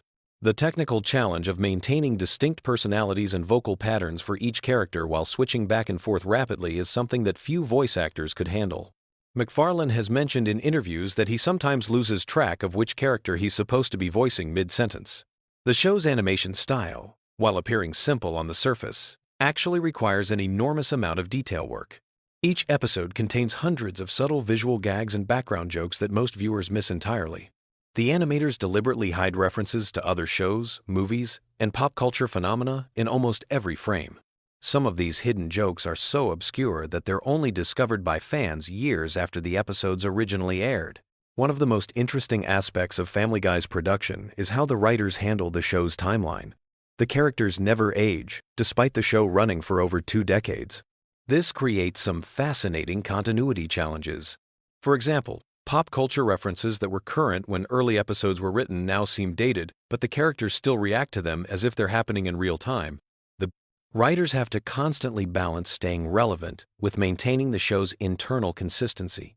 The censorship battles that Family Guy has fought over the years could fill their own documentary series. Network executives have rejected countless jokes, storylines, and visual gags for being too offensive or controversial. What's fascinating is that some of the content that was deemed unacceptable 15 years ago would probably pass without comment today, while other material that aired without issue then would never make it to broadcast now. The shifting standards of what's considered appropriate for television have forced the writers to constantly adapt their approach. Let's talk about the show's international reception, which varies wildly from country to country. In some nations, entire episodes have been banned for content that American audiences barely notice. Certain characters have been completely removed from international versions, while other episodes have been so heavily edited that they're barely recognizable. The challenge of creating content that works across different cultural contexts while maintaining the show's irreverent spirit has led to some creative solutions and some spectacular failures. The merchandise empire surrounding Family Guy is absolutely massive, but some of the products that have been created are genuinely bizarre. There have been Family Guy energy drinks, pet accessories, and even home security systems. The strangest might be the Family Guy branded medical supplies, which seems like an odd choice given the show's generally unhealthy lifestyle choices and medical mishaps. The fact that someone thought a thermometer featuring Peter Griffin was a marketable idea says something about our society that I'm not sure I want to examine too closely. Speaking of merchandise, the show's impact on internet culture cannot be overstated. Family Guy clips and memes have become a fundamental part of online humor, often taken completely out of context and used in ways the original creators never intended. Some jokes that weren't particularly funny in their original episodes have become comedy gold when isolated and shared online. The show has essentially become a meme generator, producing content that takes on a life of its own in the digital world.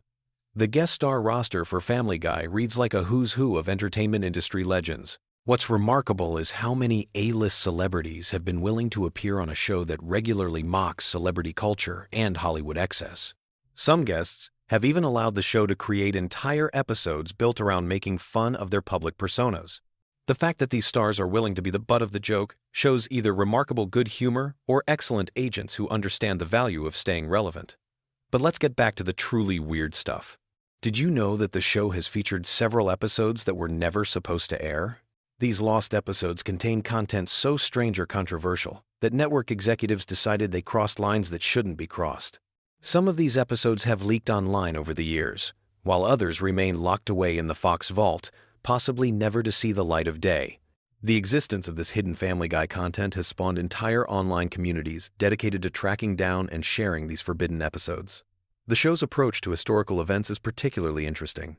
Family Guy has tackled everything from the Kennedy assassination to 9/11, often in ways that push the boundaries of good taste.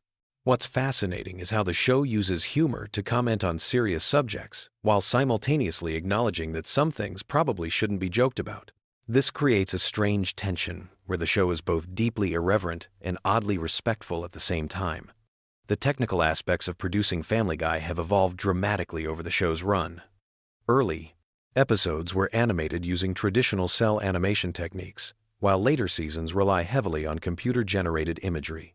This transition has allowed for more complex visual effects and smoother animation, but it's also changed the fundamental look and feel of the show in subtle ways that longtime fans notice immediately.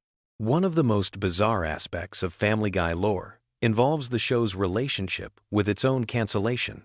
The series was actually canceled twice by Fox, only to be brought back due to popular demand and strong DVD sales. This cancellation and resurrection cycle has become part of the show's mythology, with episodes regularly making jokes about their own temporary death. Few television series have turned their own mortality into a running gag quite so effectively. The scientific accuracy, or complete lack thereof, in Family Guy episodes could provide material for an entire physics course on what not to do. The show regularly features characters surviving impacts that would kill normal humans, objects behaving in ways that violate basic laws of physics, and medical situations that would be impossible in reality. While this is obviously intentional comedy, the sheer volume of scientific impossibilities in each episode is actually quite impressive from a creative standpoint. As you're drifting off to sleep tonight, consider this final thought. Family Guy has been on the air for so long that there are now adults who have never lived in a world without the Griffin family. For an entire generation, the bizarre logic of Family Guy humor has been a constant background presence in their lives. The show has shaped comedy sensibilities, influenced internet culture, and created a shared cultural language that spans multiple generations. The random facts we've explored tonight barely scratch the surface of the Family Guy universe. Behind every episode lies a web of creative decisions, production challenges, and cultural commentary that reveals far more depth than the show's crude humor might suggest. Whether you love it or hate it, Family Guy has undeniably left an indelible mark on television history and popular culture. So as you close your eyes and let sleep take over, remember that somewhere in the world, animators are working on the next batch of Family Guy episodes, creating new random facts that will someday keep future generations awake at night, wondering how on earth such a bizarre and wonderful show ever came to exist. Sweet dreams, and may your subconscious be filled with the chaotic energy of the Griffin family and their endlessly entertaining dysfunction. Hey, sleepyheads, if you're settling in for the night and need something to drift off to, you've come to the right place. Tonight we're diving into the wonderfully weird world of Family Guy, with some absolutely wild facts that'll either put you to sleep or keep you up, wondering how the heck this show got away with some of this stuff. Trust me, by the end of this video, you'll have enough random Family Guy knowledge to impress literally no one at parties. But hey, that's what we're here for. Let's start with something that'll blow your mind. Did you know that Peter Griffin has technically been married to Lois longer in real time than some actual married couples have been together? The show premiered in 1999. Which means Peter and Lois have been cartoon married for over 25 years now. That's longer than a lot of Hollywood marriages last, and considering all the ridiculous stuff Peter puts Lois through, it's honestly impressive she hasn't left him for someone with at least 2 functioning brain cells. Speaking of Peter's questionable decision-making skills, here's a fact that might make you question everything you thought you knew about the show. Peter Griffin has actually cheated on Lois multiple times throughout the series, but not always in the way you'd expect. There was that whole episode where Peter literally got injected with what the doctors called a gay gene during a medical experiment. Now, I know what you're thinking, and yes, this is as ridiculous as it sounds. Peter needed money for medical bills, saw an ad for volunteers for medical research, and being Peter, he didn't ask any questions before signing up. The doctors at this research facility were apparently working on some kind of gene therapy, and Peter ended up getting injected with this experimental serum that was supposed to make him gay. The kicker? He only did it because they offered him $125. That's right, Peter Griffin's sexuality was temporarily altered for the price of a decent vacuum cleaner. Only on Family Guy would someone's entire identity shift because of what amounts to pocket change. But here's where it gets really interesting. Once the serum kicked in, Peter didn't just become gay, he became like stereotypically gay. We're talking about a guy who suddenly knew all the best brunch spots in town and started making homemade muffins. Lois was initially upset about the whole situation until she tasted those muffins, and then she was suddenly okay with having a gay husband. It's like she discovered the secret to getting Peter to actually contribute to household duties was a medical experiment gone wrong. The really wild part is that Peter ended up getting a boyfriend named Scott, and he was completely ready to leave his entire family for this guy. Peter literally told Lois he was leaving her for his new soulmate, packed his bags, and started living his best gay life. They went to fancy restaurants, which is probably more romantic attention than Lois had gotten in years, and Peter was genuinely happy. The effects were supposed to wear off eventually, but nobody knew when. The doctor said it could be anywhere from a week to a year, which is quite possibly the most unhelpful medical diagnosis in television history. Meanwhile, Brian and Stewie decided they needed to fix this situation, so they sent Peter to what was essentially conversion therapy, which obviously didn't work.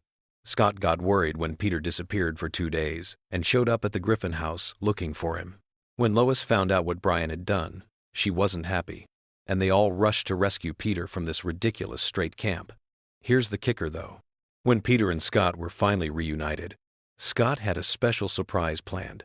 Remember how Peter had mentioned that his ultimate fantasy was to have an 11-way? Well, Scott made that happen.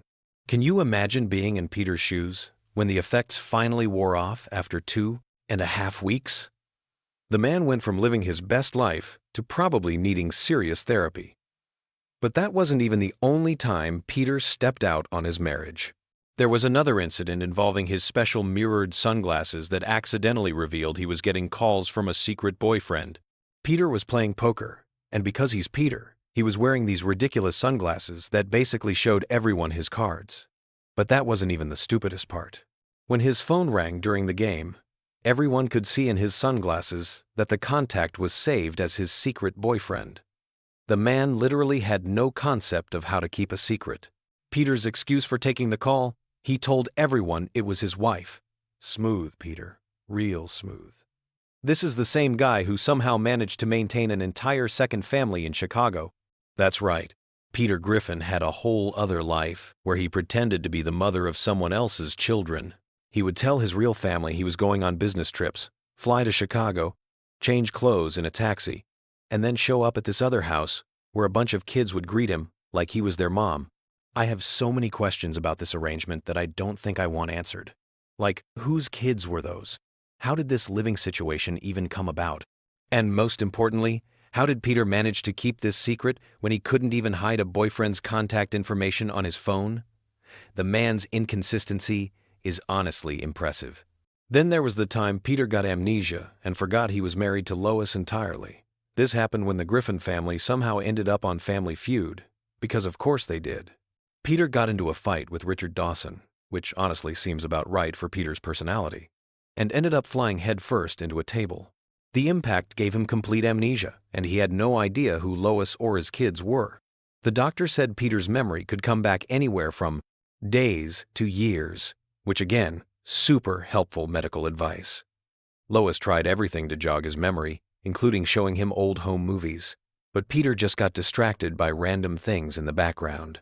The man's attention span was somehow even worse with amnesia than it was normally. Here's where things got weird though.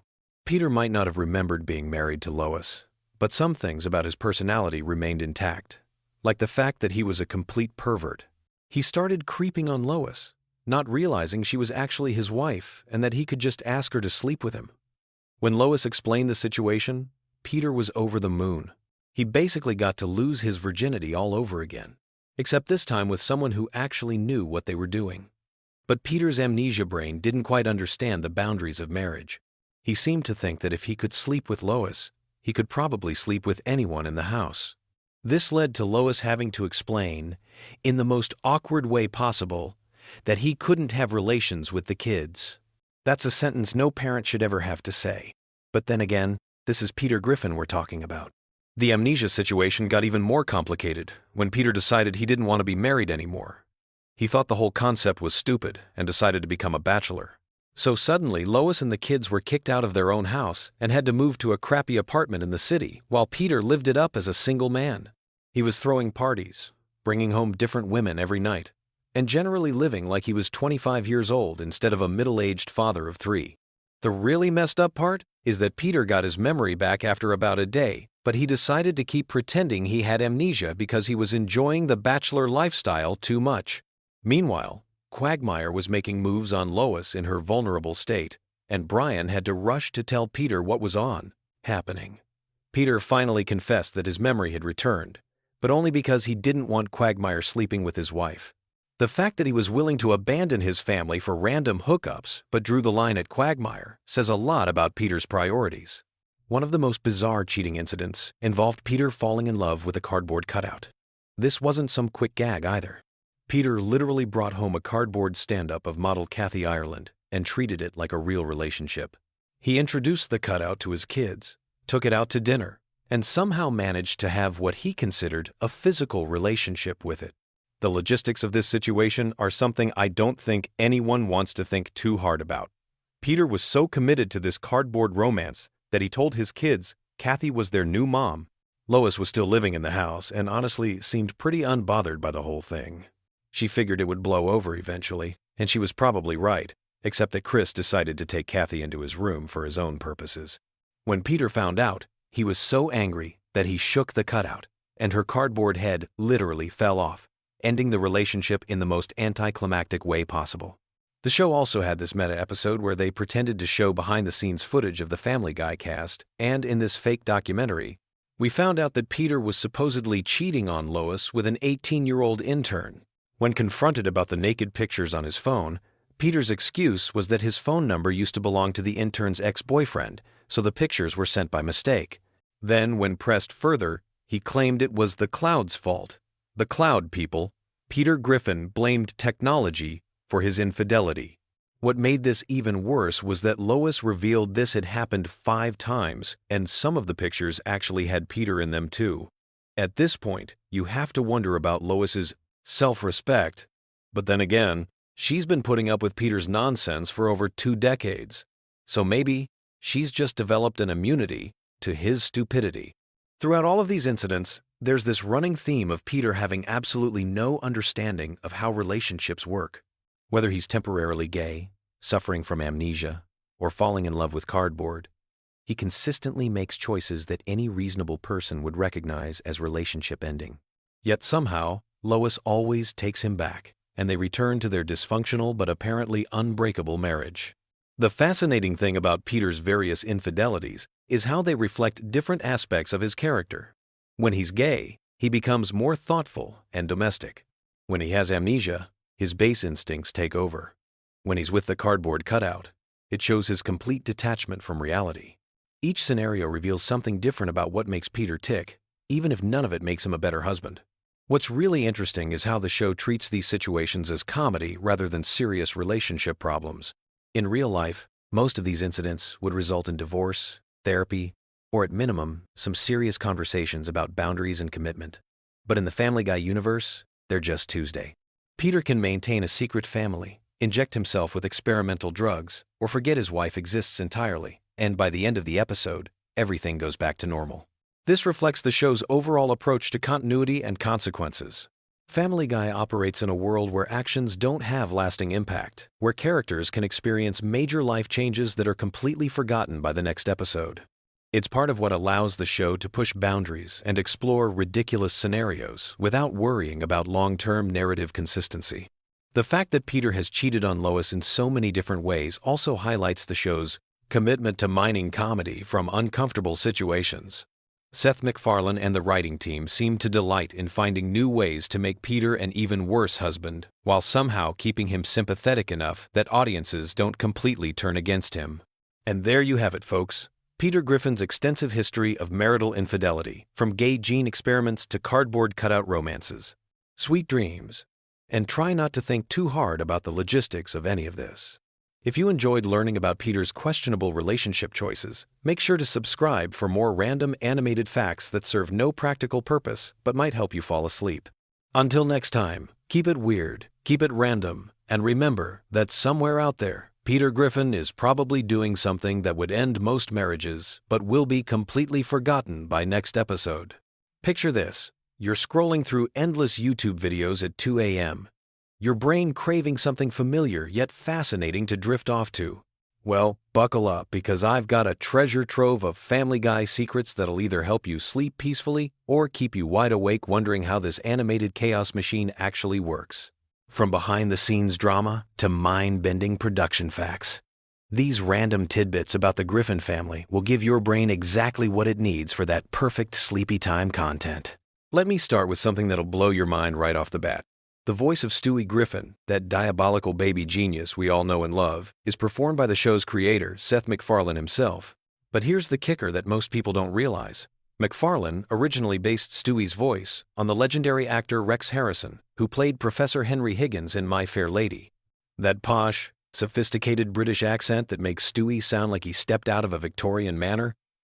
It's basically a baby doing an impression of a 1,960 seconds Broadway star. The irony is delicious when you think about it.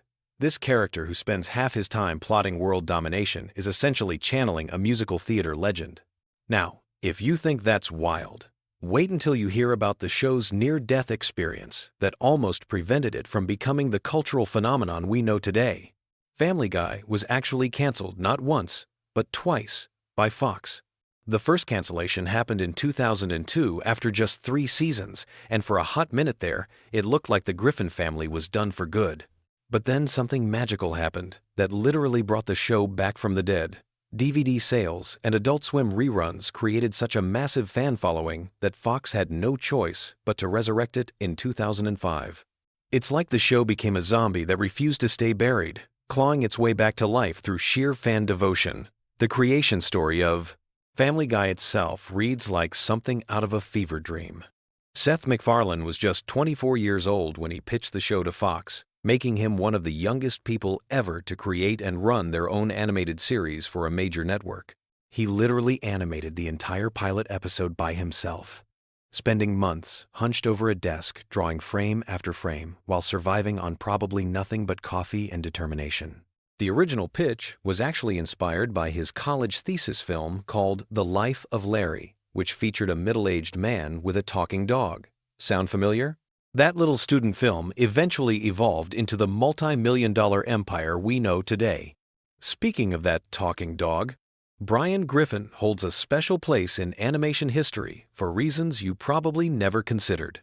Unlike most cartoon pets who remain perpetually animal-like, Brian is essentially a human character who just happens to be a dog. He drives cars, drinks martinis, writes novels, and engages in complex philosophical debates. MacFarlane has stated that Brian represents his own voice in the show more than any other character, which explains why the dog often serves as the moral compass of the family. It's basically MacFarlane having conversations with himself through a talking animal, which, when you think about it, is either brilliant or slightly concerning. The show's controversial humor didn't emerge by accident. It was a carefully calculated rebellion against traditional family sitcoms. MacFarlane deliberately set out to create the anti-Simpsons, something that would push every boundary the Simpsons wouldn't touch. Where the Simpsons used gentle satire and heartwarming family moments, Family Guy went nuclear with shock, humor, and deliberately offensive content. The cutaway gags, those random flashback sequences that became the show's signature, were originally MacFarlane's solution to a problem he had with traditional sitcom pacing. He wanted to break free from the constraints of linear storytelling and create something that felt more like channel surfing through a fever dream. Here's a production detail that'll make you appreciate the craft behind the chaos. Each episode of Family Guy takes approximately 10 months to complete, from initial script to final animation. That means the episodes you're watching right now were being worked on almost a year ago. The animation process alone involves hundreds of artists working across multiple studios, with the initial designs created in California before being sent overseas for full animation. It's like a massive international relay race, where each handoff has to be perfect or the whole episode falls apart. The voice acting sessions are apparently legendary affairs that sound more like comedy improv shows than traditional recording sessions. McFarlane voices not just Stewie, but also Brian, Peter, and Glenn Quagmire, often having entire conversations with himself in the recording booth. The other voice actors have described watching him switch between characters mid-sentence as both impressive and slightly unsettling. Imagine seeing someone argue with themselves in 4 different voices while maintaining perfect character consistency. It's basically like watching a one-man theater performance in real time. One of the most fascinating aspects of Family Guy's production is how the writer's room operates. Unlike many animated shows that plan seasons far in advance, Family Guy's writing process is notoriously chaotic and last-minute. Writers have described sessions where entire episodes get scrapped days before animation begins, leading to frantic rewrites and sleepless nights. This seat-of-the-pants approach actually contributes to the show's unpredictable energy, but it also means that voice actors sometimes receive new scripts literally hours before recording sessions. The show's relationship with censorship has been a constant dance between pushing boundaries and avoiding network wrath. Family Guy has developed an almost scientific approach to testing limits, deliberately writing jokes that are slightly more offensive than what they actually want to air, knowing that network censors will demand cuts.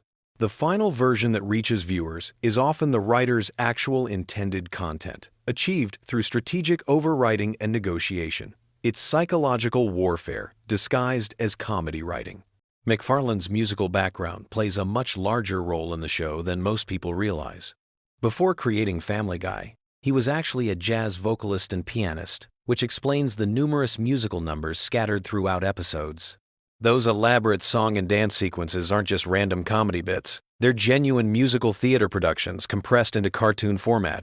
McFarlane has stated that he views Family Guy as partly a variety show, using the Griffin family as a framework to showcase different types of entertainment within each episode. The character designs themselves tell an interesting story about animation philosophy. Notice how the Griffin family members all have distinctly different body shapes and facial structures, unlike many cartoon families where everyone looks like variations of the same template. Peter's round, doughy appearance was specifically designed to contrast with Lois's sharp, angular features, while Stewie's football-shaped head was meant to make him instantly recognizable even in silhouette. These design choices weren't arbitrary. They were carefully calculated to ensure each character would be visually distinct even in crowded scenes or quick cuts.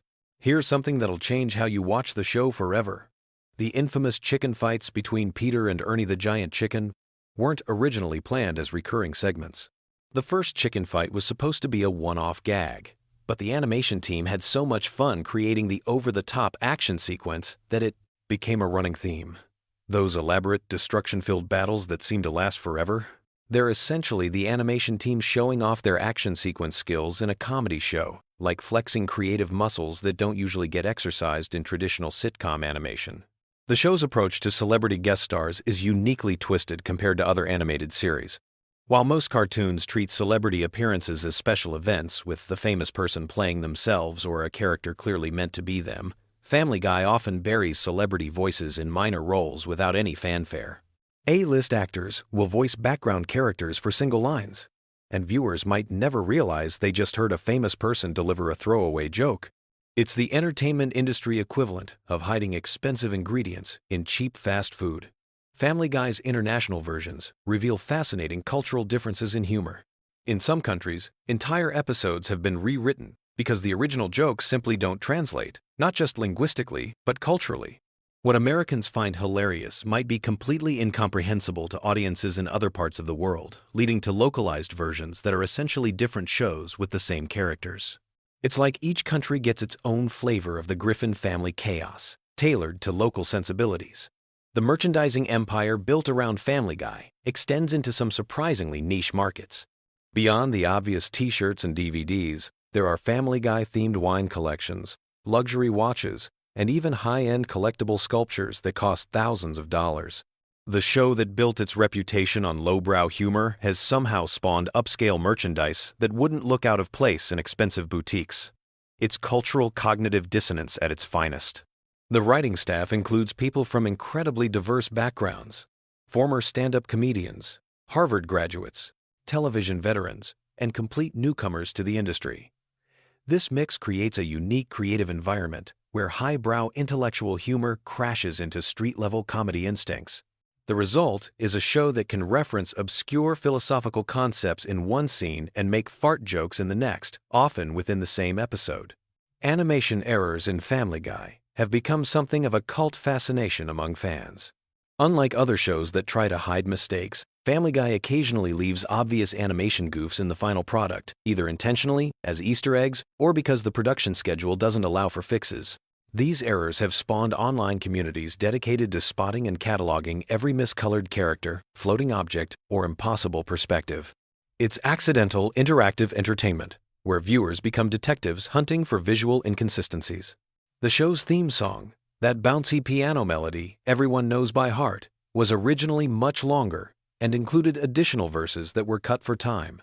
The full version tells a more complete story about the Griffin family's dynamics, but network television's rigid timing requirements forced it down to the bare essentials. MacFarlane has occasionally performed the complete version at live concerts, giving fans a glimpse of what could have been the opening sequence if television had more flexible formatting. Voice acting for animated shows requires a completely different skill set than live-action performance, and Family Guy pushes these demands to extremes. The actors often need to deliver lines while laughing, crying, or even while their characters are supposed to be eating, fighting, or running. This means recording sessions frequently involve voice actors doing physical comedy performances in sound booths, acting out entire scenes with just their voices, while making exaggerated facial expressions that no one will ever see, but that somehow make the vocal performance more authentic. The show's relationship with current events creates unique production challenges.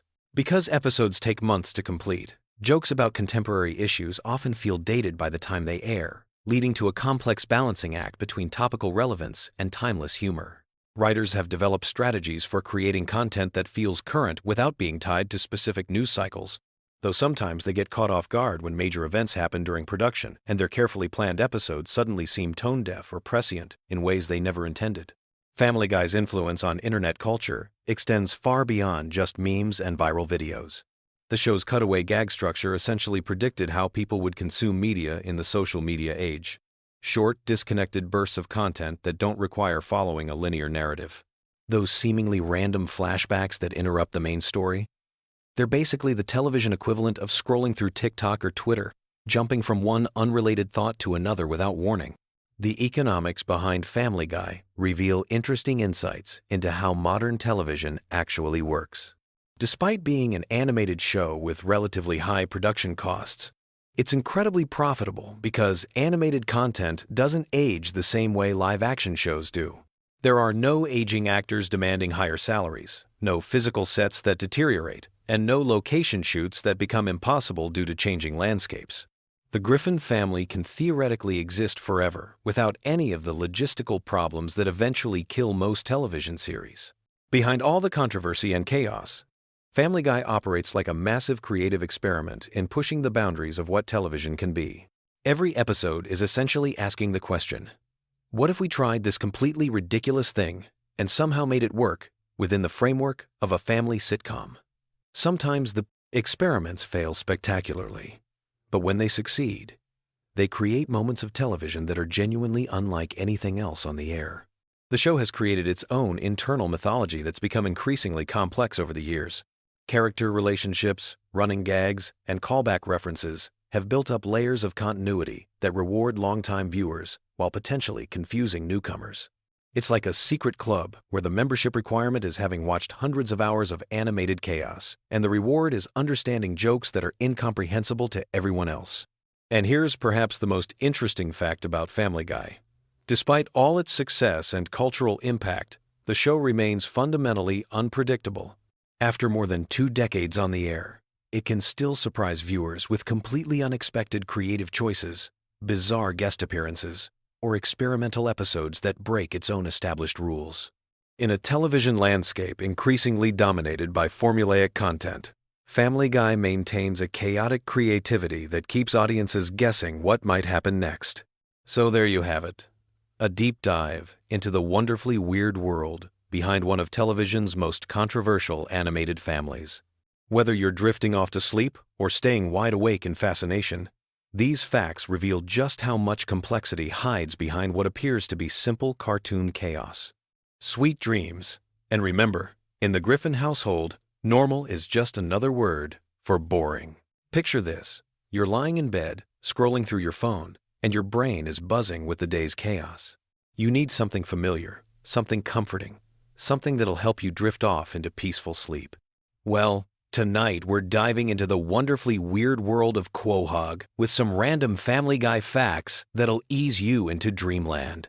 So grab your favorite pillow, get cozy, and let me tell you some fascinating tidbits about America's most dysfunctional animated family that might just surprise you. Did you know that Family Guy was actually canceled not once, but twice? The show first got the axe in 2002 after just 3 seasons.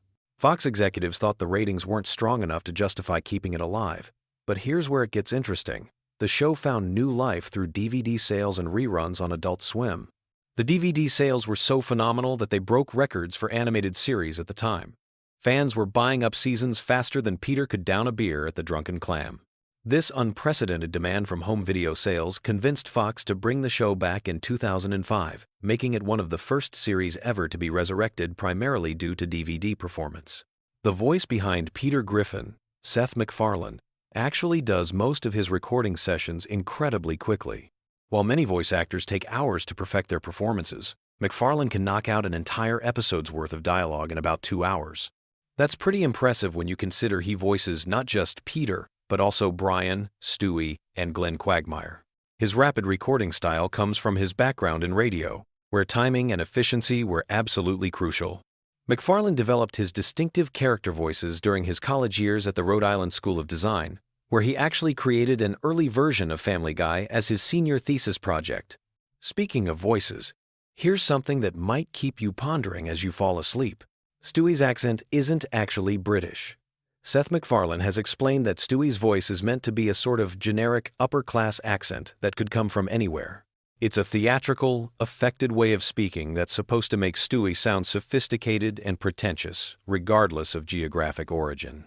The inspiration came from old Hollywood actors and theater performers who adopted similar speech patterns to sound more refined. The character of Glenn Quagmire has one of the most disturbing backstories in animated television, though it's mostly revealed through throwaway gags and quick references.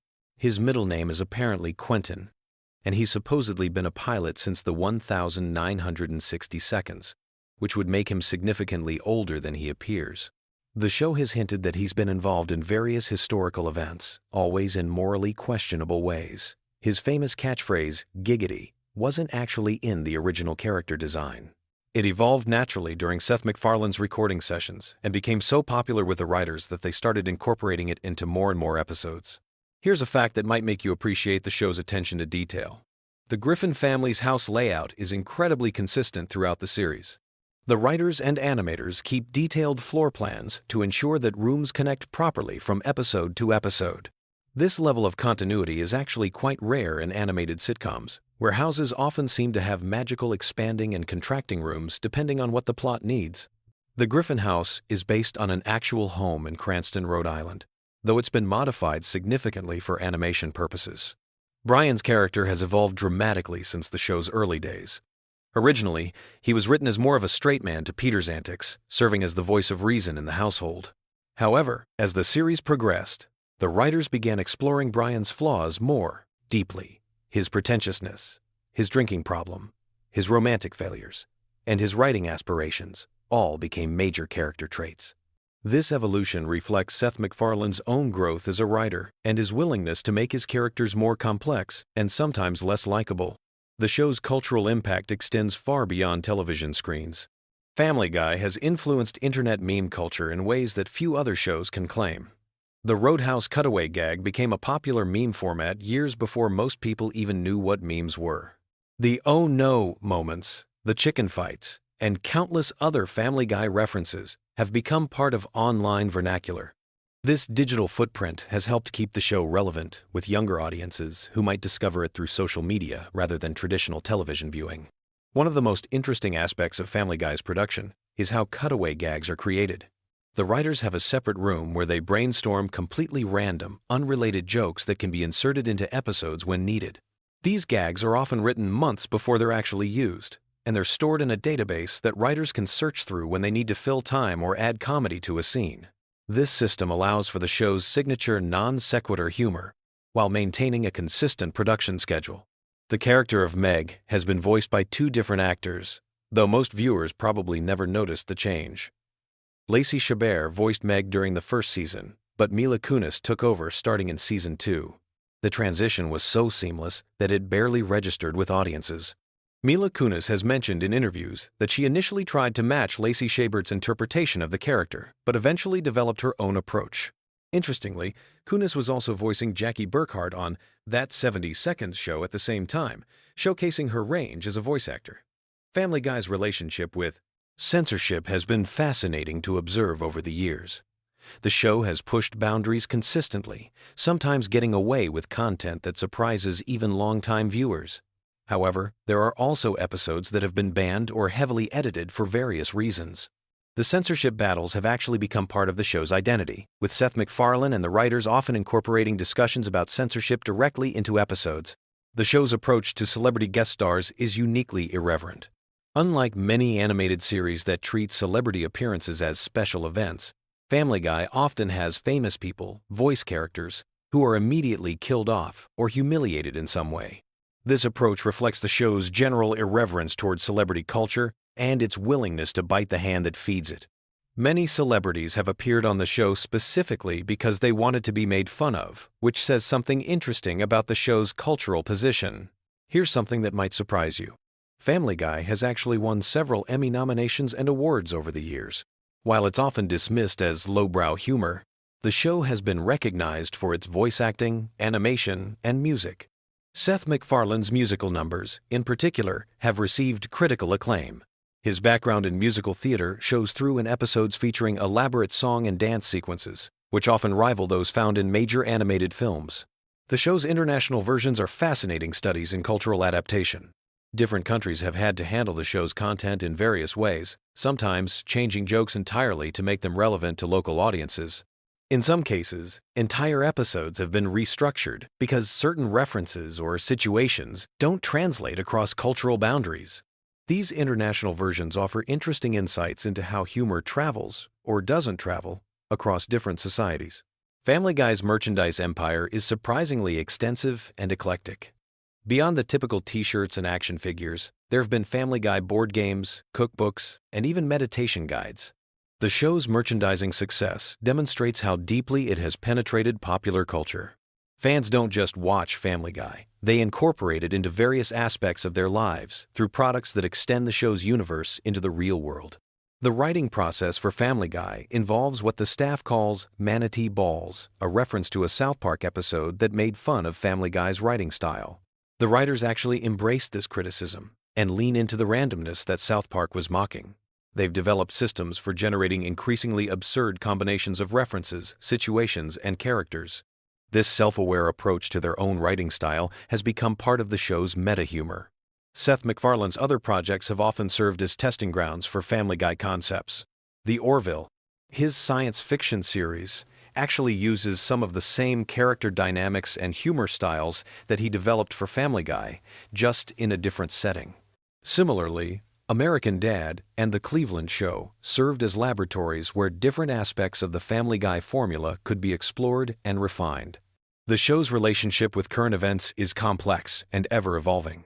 Family Guy often references things that happened months before episodes air due to production schedules, but the writers have developed techniques for keeping the show feeling current. They've also mastered the art of making jokes that feel timeless, even when they're about very specific cultural moments. One aspect of Family Guy that often goes unnoticed is its sophisticated understanding of animation history. The show regularly pays homage to classic animation styles, from Disney to Warner Brothers to obscure experimental films. These references serve multiple purposes. They demonstrate the creator's deep knowledge of their medium. They provide visual variety, and they create inside jokes for animation enthusiasts. The show's impact on other animated series cannot be overstated. Family Guy's success opened doors for more adult-oriented animated programming and influenced the humor styles of countless other shows. Its willingness to break the fourth wall, its pop culture reference density, and its approach to controversial topics have all been adopted and adapted by other animated series. As you drift off to sleep, consider this. Family Guy represents a unique moment in television history, where traditional broadcast standards, internet culture, and animation technology all converged to create something entirely new. The show emerged just as DVD sales were becoming important, just as internet memes were developing, and just as animation technology was becoming sophisticated enough to support rapid production schedules. The voice actors have developed such strong relationships with their characters that they often improvise during recording sessions. These improvisations frequently make it into the final episodes, adding spontaneity to what could otherwise be very controlled animation. The chemistry between voice actors, even when they're recording separately, comes through in the final product in ways that feel natural and unforced. Family Guy's legacy will likely be its demonstration that animated television could be both commercially successful and artistically ambitious while maintaining an irreverent, anti-establishment attitude. It proved that audiences were hungry for content that didn't talk down to them, that referenced the full spectrum of popular culture, and that wasn't afraid to offend or surprise. So as you close your eyes tonight, remember that somewhere in the world, someone is discovering Family Guy for the first time. Someone else is rewatching their favorite episode, and the creators are probably working on new ways to surprise, shock, and entertain audiences. In the grand tradition of animated comedy, Family Guy continues to push boundaries, challenge expectations, and remind us that sometimes the most comforting thing about entertainment is its complete unpredictability. Sweet dreams, and remember, tomorrow is another day in Quahog, where anything can happen, and usually does. Have you ever wondered why Family Guy episodes feel like fever dreams that somehow make perfect sense at 3 in the morning? Tonight, we're diving into the most bizarre, unexpected, and downright weird facts about this animated chaos machine that's been keeping us entertained and slightly disturbed for over 2 decades. From secret celebrity cameos you never noticed to production secrets that will change how you watch every episode, these facts are perfect for those late-night rabbit holes when your brain needs something wonderfully random to chew on. Picture this. It's 1999, and a young Seth MacFarlane is sitting in a cramped animation studio, probably surviving on nothing but coffee and pure creative madness, sketching out what would become one of television's most unpredictable shows. But here's something that might surprise you. Family Guy was actually rejected by multiple networks before Fox finally took a chance on it. The original pilot was so different from what we know today that Peter Griffin didn't even have his signature chin dimple. That's right, the most recognizable feature of television's most chaotic dad was an afterthought added later in development. Speaking of Peter Griffin's design, here's a fact that will blow your mind every time you see him on screen. Seth MacFarlane has admitted that Peter's appearance was directly inspired by a security guard he encountered at his college. This unnamed hero of late-night campus safety became the visual foundation for a character who would go on to terrorize animated television for decades. Imagine being that security guard and randomly discovering years later that you're the face of one of America's most beloved cartoon disasters. But the real magic happens when you start digging into the voice acting secrets. Seth MacFarlane doesn't just voice the main characters, he performs Stewie, Brian, Peter, and several recurring characters, often having entire conversations with himself during recording sessions. The studio engineers have described these solo recording sessions as watching someone have the world's most entertaining mental breakdown. MacFarlane literally argues with himself, switches between character voices mid-sentence, and somehow maintains the distinct personality of each character flawlessly. Here's where things get really interesting from a production standpoint. The show's writers have a tradition called the random joke jar, where they collect the most absurd, context-free gags throughout the season.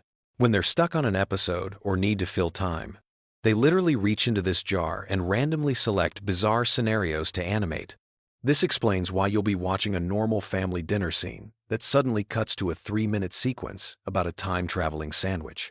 It's not lazy writing. It's intentionally chaotic creativity with a system behind the madness. The cutaway gags that make Family Guy so distinctive weren't originally planned to be such a huge part of the show. In early episodes, they used these random flashbacks sparingly, but when they noticed these moments got the biggest laughs and the most social media attention, they leaned into the format completely. Now, these seemingly random interruptions are carefully crafted to hit specific comedic beats and often take longer to animate than the main storyline of entire episodes. One of the most mind-bending facts involves the show's relationship with celebrity guest stars. Many A-list celebrities have appeared on Family Guy without most viewers ever realizing it because their characters are so obscure or brief. Drew Barrymore once voiced a background character who had exactly 3 words of dialogue spread across 2 episodes. The producers love casting major stars in tiny roles as inside jokes for the industry, creating this weird Hollywood treasure hunt for eagle-eyed fans. The character of Stewie Griffin underwent one of television's most subtle character evolutions. In early seasons, Stewie was genuinely intended to be an evil genius baby-plotting world domination. But as the show progressed, the writers began exploring his character's vulnerability and intelligence in different ways. The transition was so gradual that most viewers didn't consciously notice when Stewie evolved from potential supervillain to the show's emotional center and Brian's best friend. This character development happened organically through hundreds of small writing decisions across multiple seasons. Here's something that will change how you watch every Brian and Stewie episode. Their relationship was originally supposed to remain antagonistic throughout the series. The writers planned for Brian to be constantly annoyed by Stewie's schemes and intellectual pretensions. However, the voice-acting chemistry between Seth MacFarlane's 2 characters was so natural and compelling that the writers began crafting episodes specifically around their friendship. Some of the show's most acclaimed episodes, including the time travel and multiverse adventures, exist purely because the Brian-Stewie dynamic became too interesting to ignore. The animation process for Family Guy involves secrets that most fans never consider. Each episode requires approximately 4 months from initial script to final animation. But here's the weird part. They often animate scenes completely out of order, based on character availability and studio scheduling. This means the emotional arc of an episode might be animated backwards, with the climactic scenes completed weeks before the setup scenes. The animators have to maintain character continuity and emotional consistency without seeing the full episode in sequence until the very end of production. Musical numbers in Family Guy aren't just random comedic choices. They serve a specific psychological function in the show's pacing.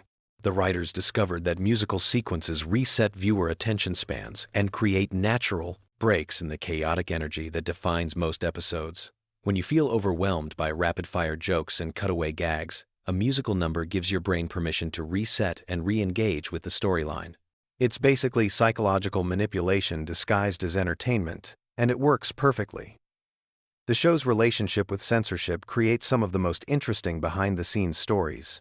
Family Guy pushes boundaries so consistently that the network has entire meetings dedicated to determining what crosses the line versus what's cleverly subversive. The writers have become experts at crafting jokes that technically comply with broadcast standards while still managing to be completely inappropriate.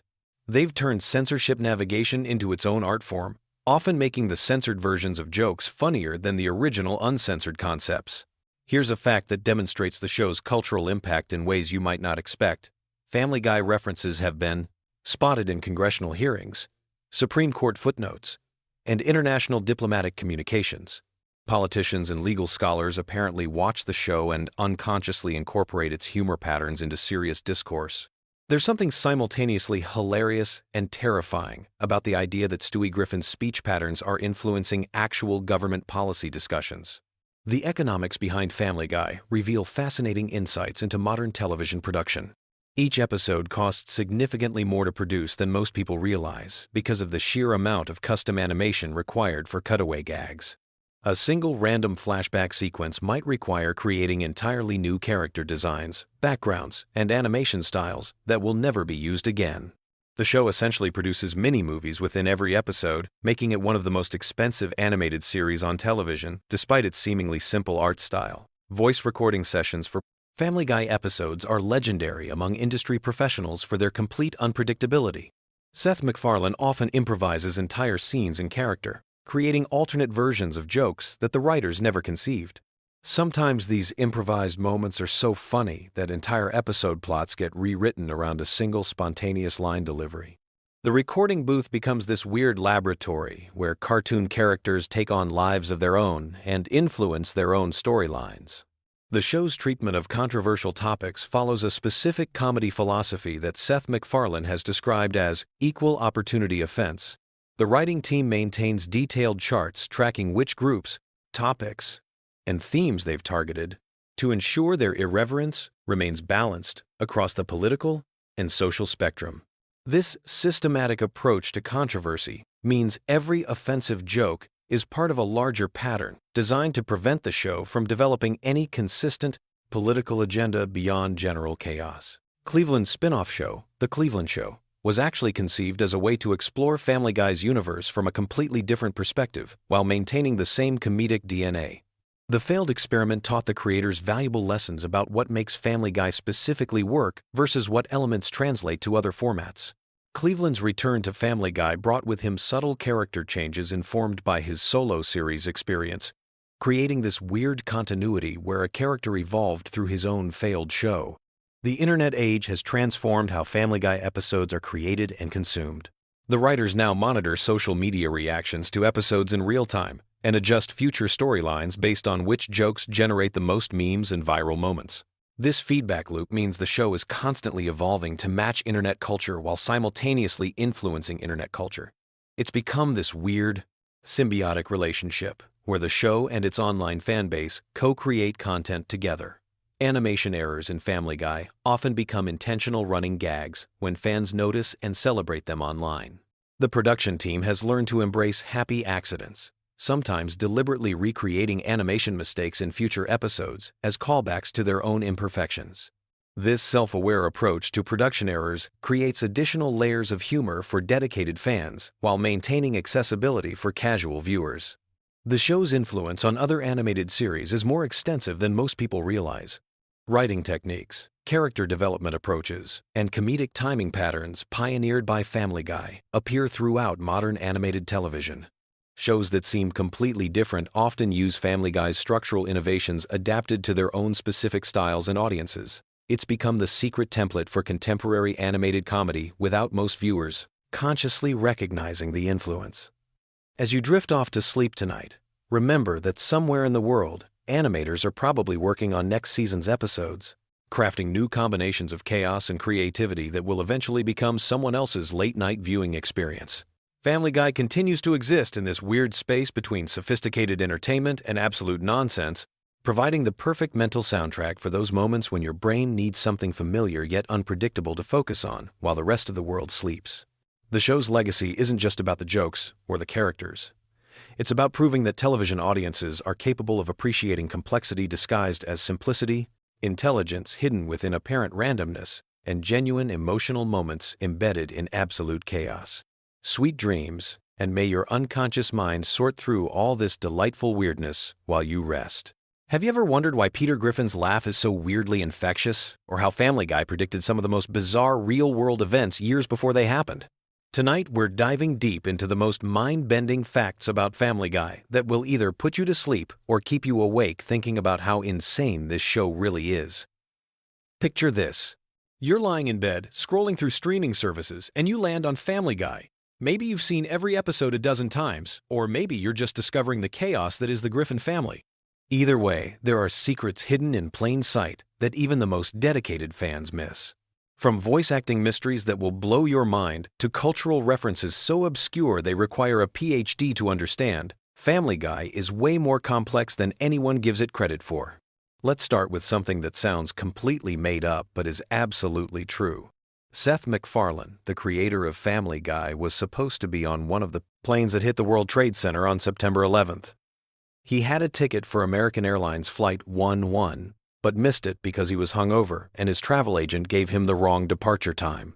That single hangover and scheduling mix-up literally changed television history. Without that random twist of fate, we never would have gotten the Griffin family or any of Seth's other animated shows. But here's where it gets even weirder. Family Guy has this uncanny ability to predict future events that borders on supernatural. Remember the episode where Peter hurts his knee and makes that hissing sound while sucking air through his teeth? That became one of the most recognizable memes on the internet, years before memes were even called memes. The show was creating viral content before viral content existed. Speaking of predictions, Family Guy called out Kevin Spacey's behavior in a 2005 episode where Stewie runs naked through a shopping mall and someone says, "Somebody call the police." And another character responds, I think Kevin Spacey already did. This was more than a decade before the Kevin Spacey scandal broke. How do the writers keep nailing these things? It's like they have a crystal ball hidden in their writing room. The voice acting situation is absolutely bonkers when you really think about it. Seth MacFarlane voices Peter Griffin, Brian Griffin, Stewie Griffin, Glenn Quagmire, Tom Tucker, and Carter Pewterschmidt, among others. That means he's literally having conversations with himself for huge chunks of every episode. Imagine being in the recording booth talking to yourself as different characters for hours on end. It's like method acting taken to an extreme level. Alex Borstein, who voices Lois Griffin, also voices Trisha Takanawa and several other female characters. During the early seasons, she was actually a writer on Mad TV, which explains why some of the humor has that sketch comedy feel. The woman can switch between Lois's nasally Long Island accent and Trisha's professional news anchor voice seamlessly. Voice actors don't get nearly enough credit for their range. Here's a fact that will mess with your head. The show was actually canceled twice by Fox. The first cancellation happened in 2002 after just 3 seasons. But then something magical happened. Adult Swim started showing reruns, and DVD sales went through the roof. Fox realized they had made a massive mistake and brought the show back in 2005. Then they canceled it again in 2009, but fan outcry was so intense they reversed the decision within weeks. Family Guy is like a cockroach in the best possible way. It just refuses to die. The animation process is way more complicated than you might think. Each episode takes about 10 months to complete, from initial script to final animation. The overseas animation studios in South Korea handle most of the actual drawing, while the American team focuses on storyboarding and voice work. It's a global operation just to make Peter fall down the stairs in a funny way. Brian Griffin's character is loosely based on a real dog that Seth MacFarlane's family had when he was growing up. The real Brian was apparently much better behaved than his cartoon counterpart, though. He didn't drink martinis or write terrible novels or have existential crises about being a dog. The fictional Brian's pretentious intellectual personality came from Seth's observations of people he knew in college who took themselves way too seriously. The Conway Twitty cutaway gags started as an inside joke among the writers, but became this legendary running bit that fans either love or hate with no middle ground. These segments where the show just cuts to Conway Twitty performing a complete song were meant to be the most random non sequiturs possible.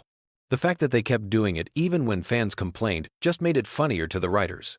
It's comedy through pure stubbornness. Stewie Griffin's sexuality has been a topic of debate for years. Seth MacFarlane has given different answers in interviews ranging from Stewie being gay to being sexually fluid to being too young for any of it to matter. The ambiguity seems intentional. Stewie exists in this weird space where he's simultaneously a baby and this sophisticated character with adult concerns. It's like the writers are deliberately keeping us guessing. The show's relationship with censorship is fascinating. Standards and practices at Fox let certain things slide while being strict about others in ways that seem completely arbitrary. Characters can be violently injured in cartoonish ways, but heaven forbid someone says a particular word or shows too much animated skin. The writers have turned working around censorship into an art form. Cleveland's spin-off show, The Cleveland Show, ran for 4 seasons and was actually pretty decent, but never found the same audience as Family Guy. When Cleveland moved back to Quahog, it felt like a homecoming. Mike Henry, who voiced Cleveland, stepped down from the role in 2020, citing the need for black actors to voice black characters. The recasting brought Arif Zahir into the role, and honestly, the transition was seamless. The show's pop culture references are so dense you could teach entire courses on them. From obscure 1,980 seconds commercials to deep cuts from classic Hollywood movies, the writers assume their audience has an encyclopedic knowledge of American media history. Some references are so specific that you need to be a certain age and from a particular region to get them. It's like they're rewarding viewers for paying attention to decades of television and movies.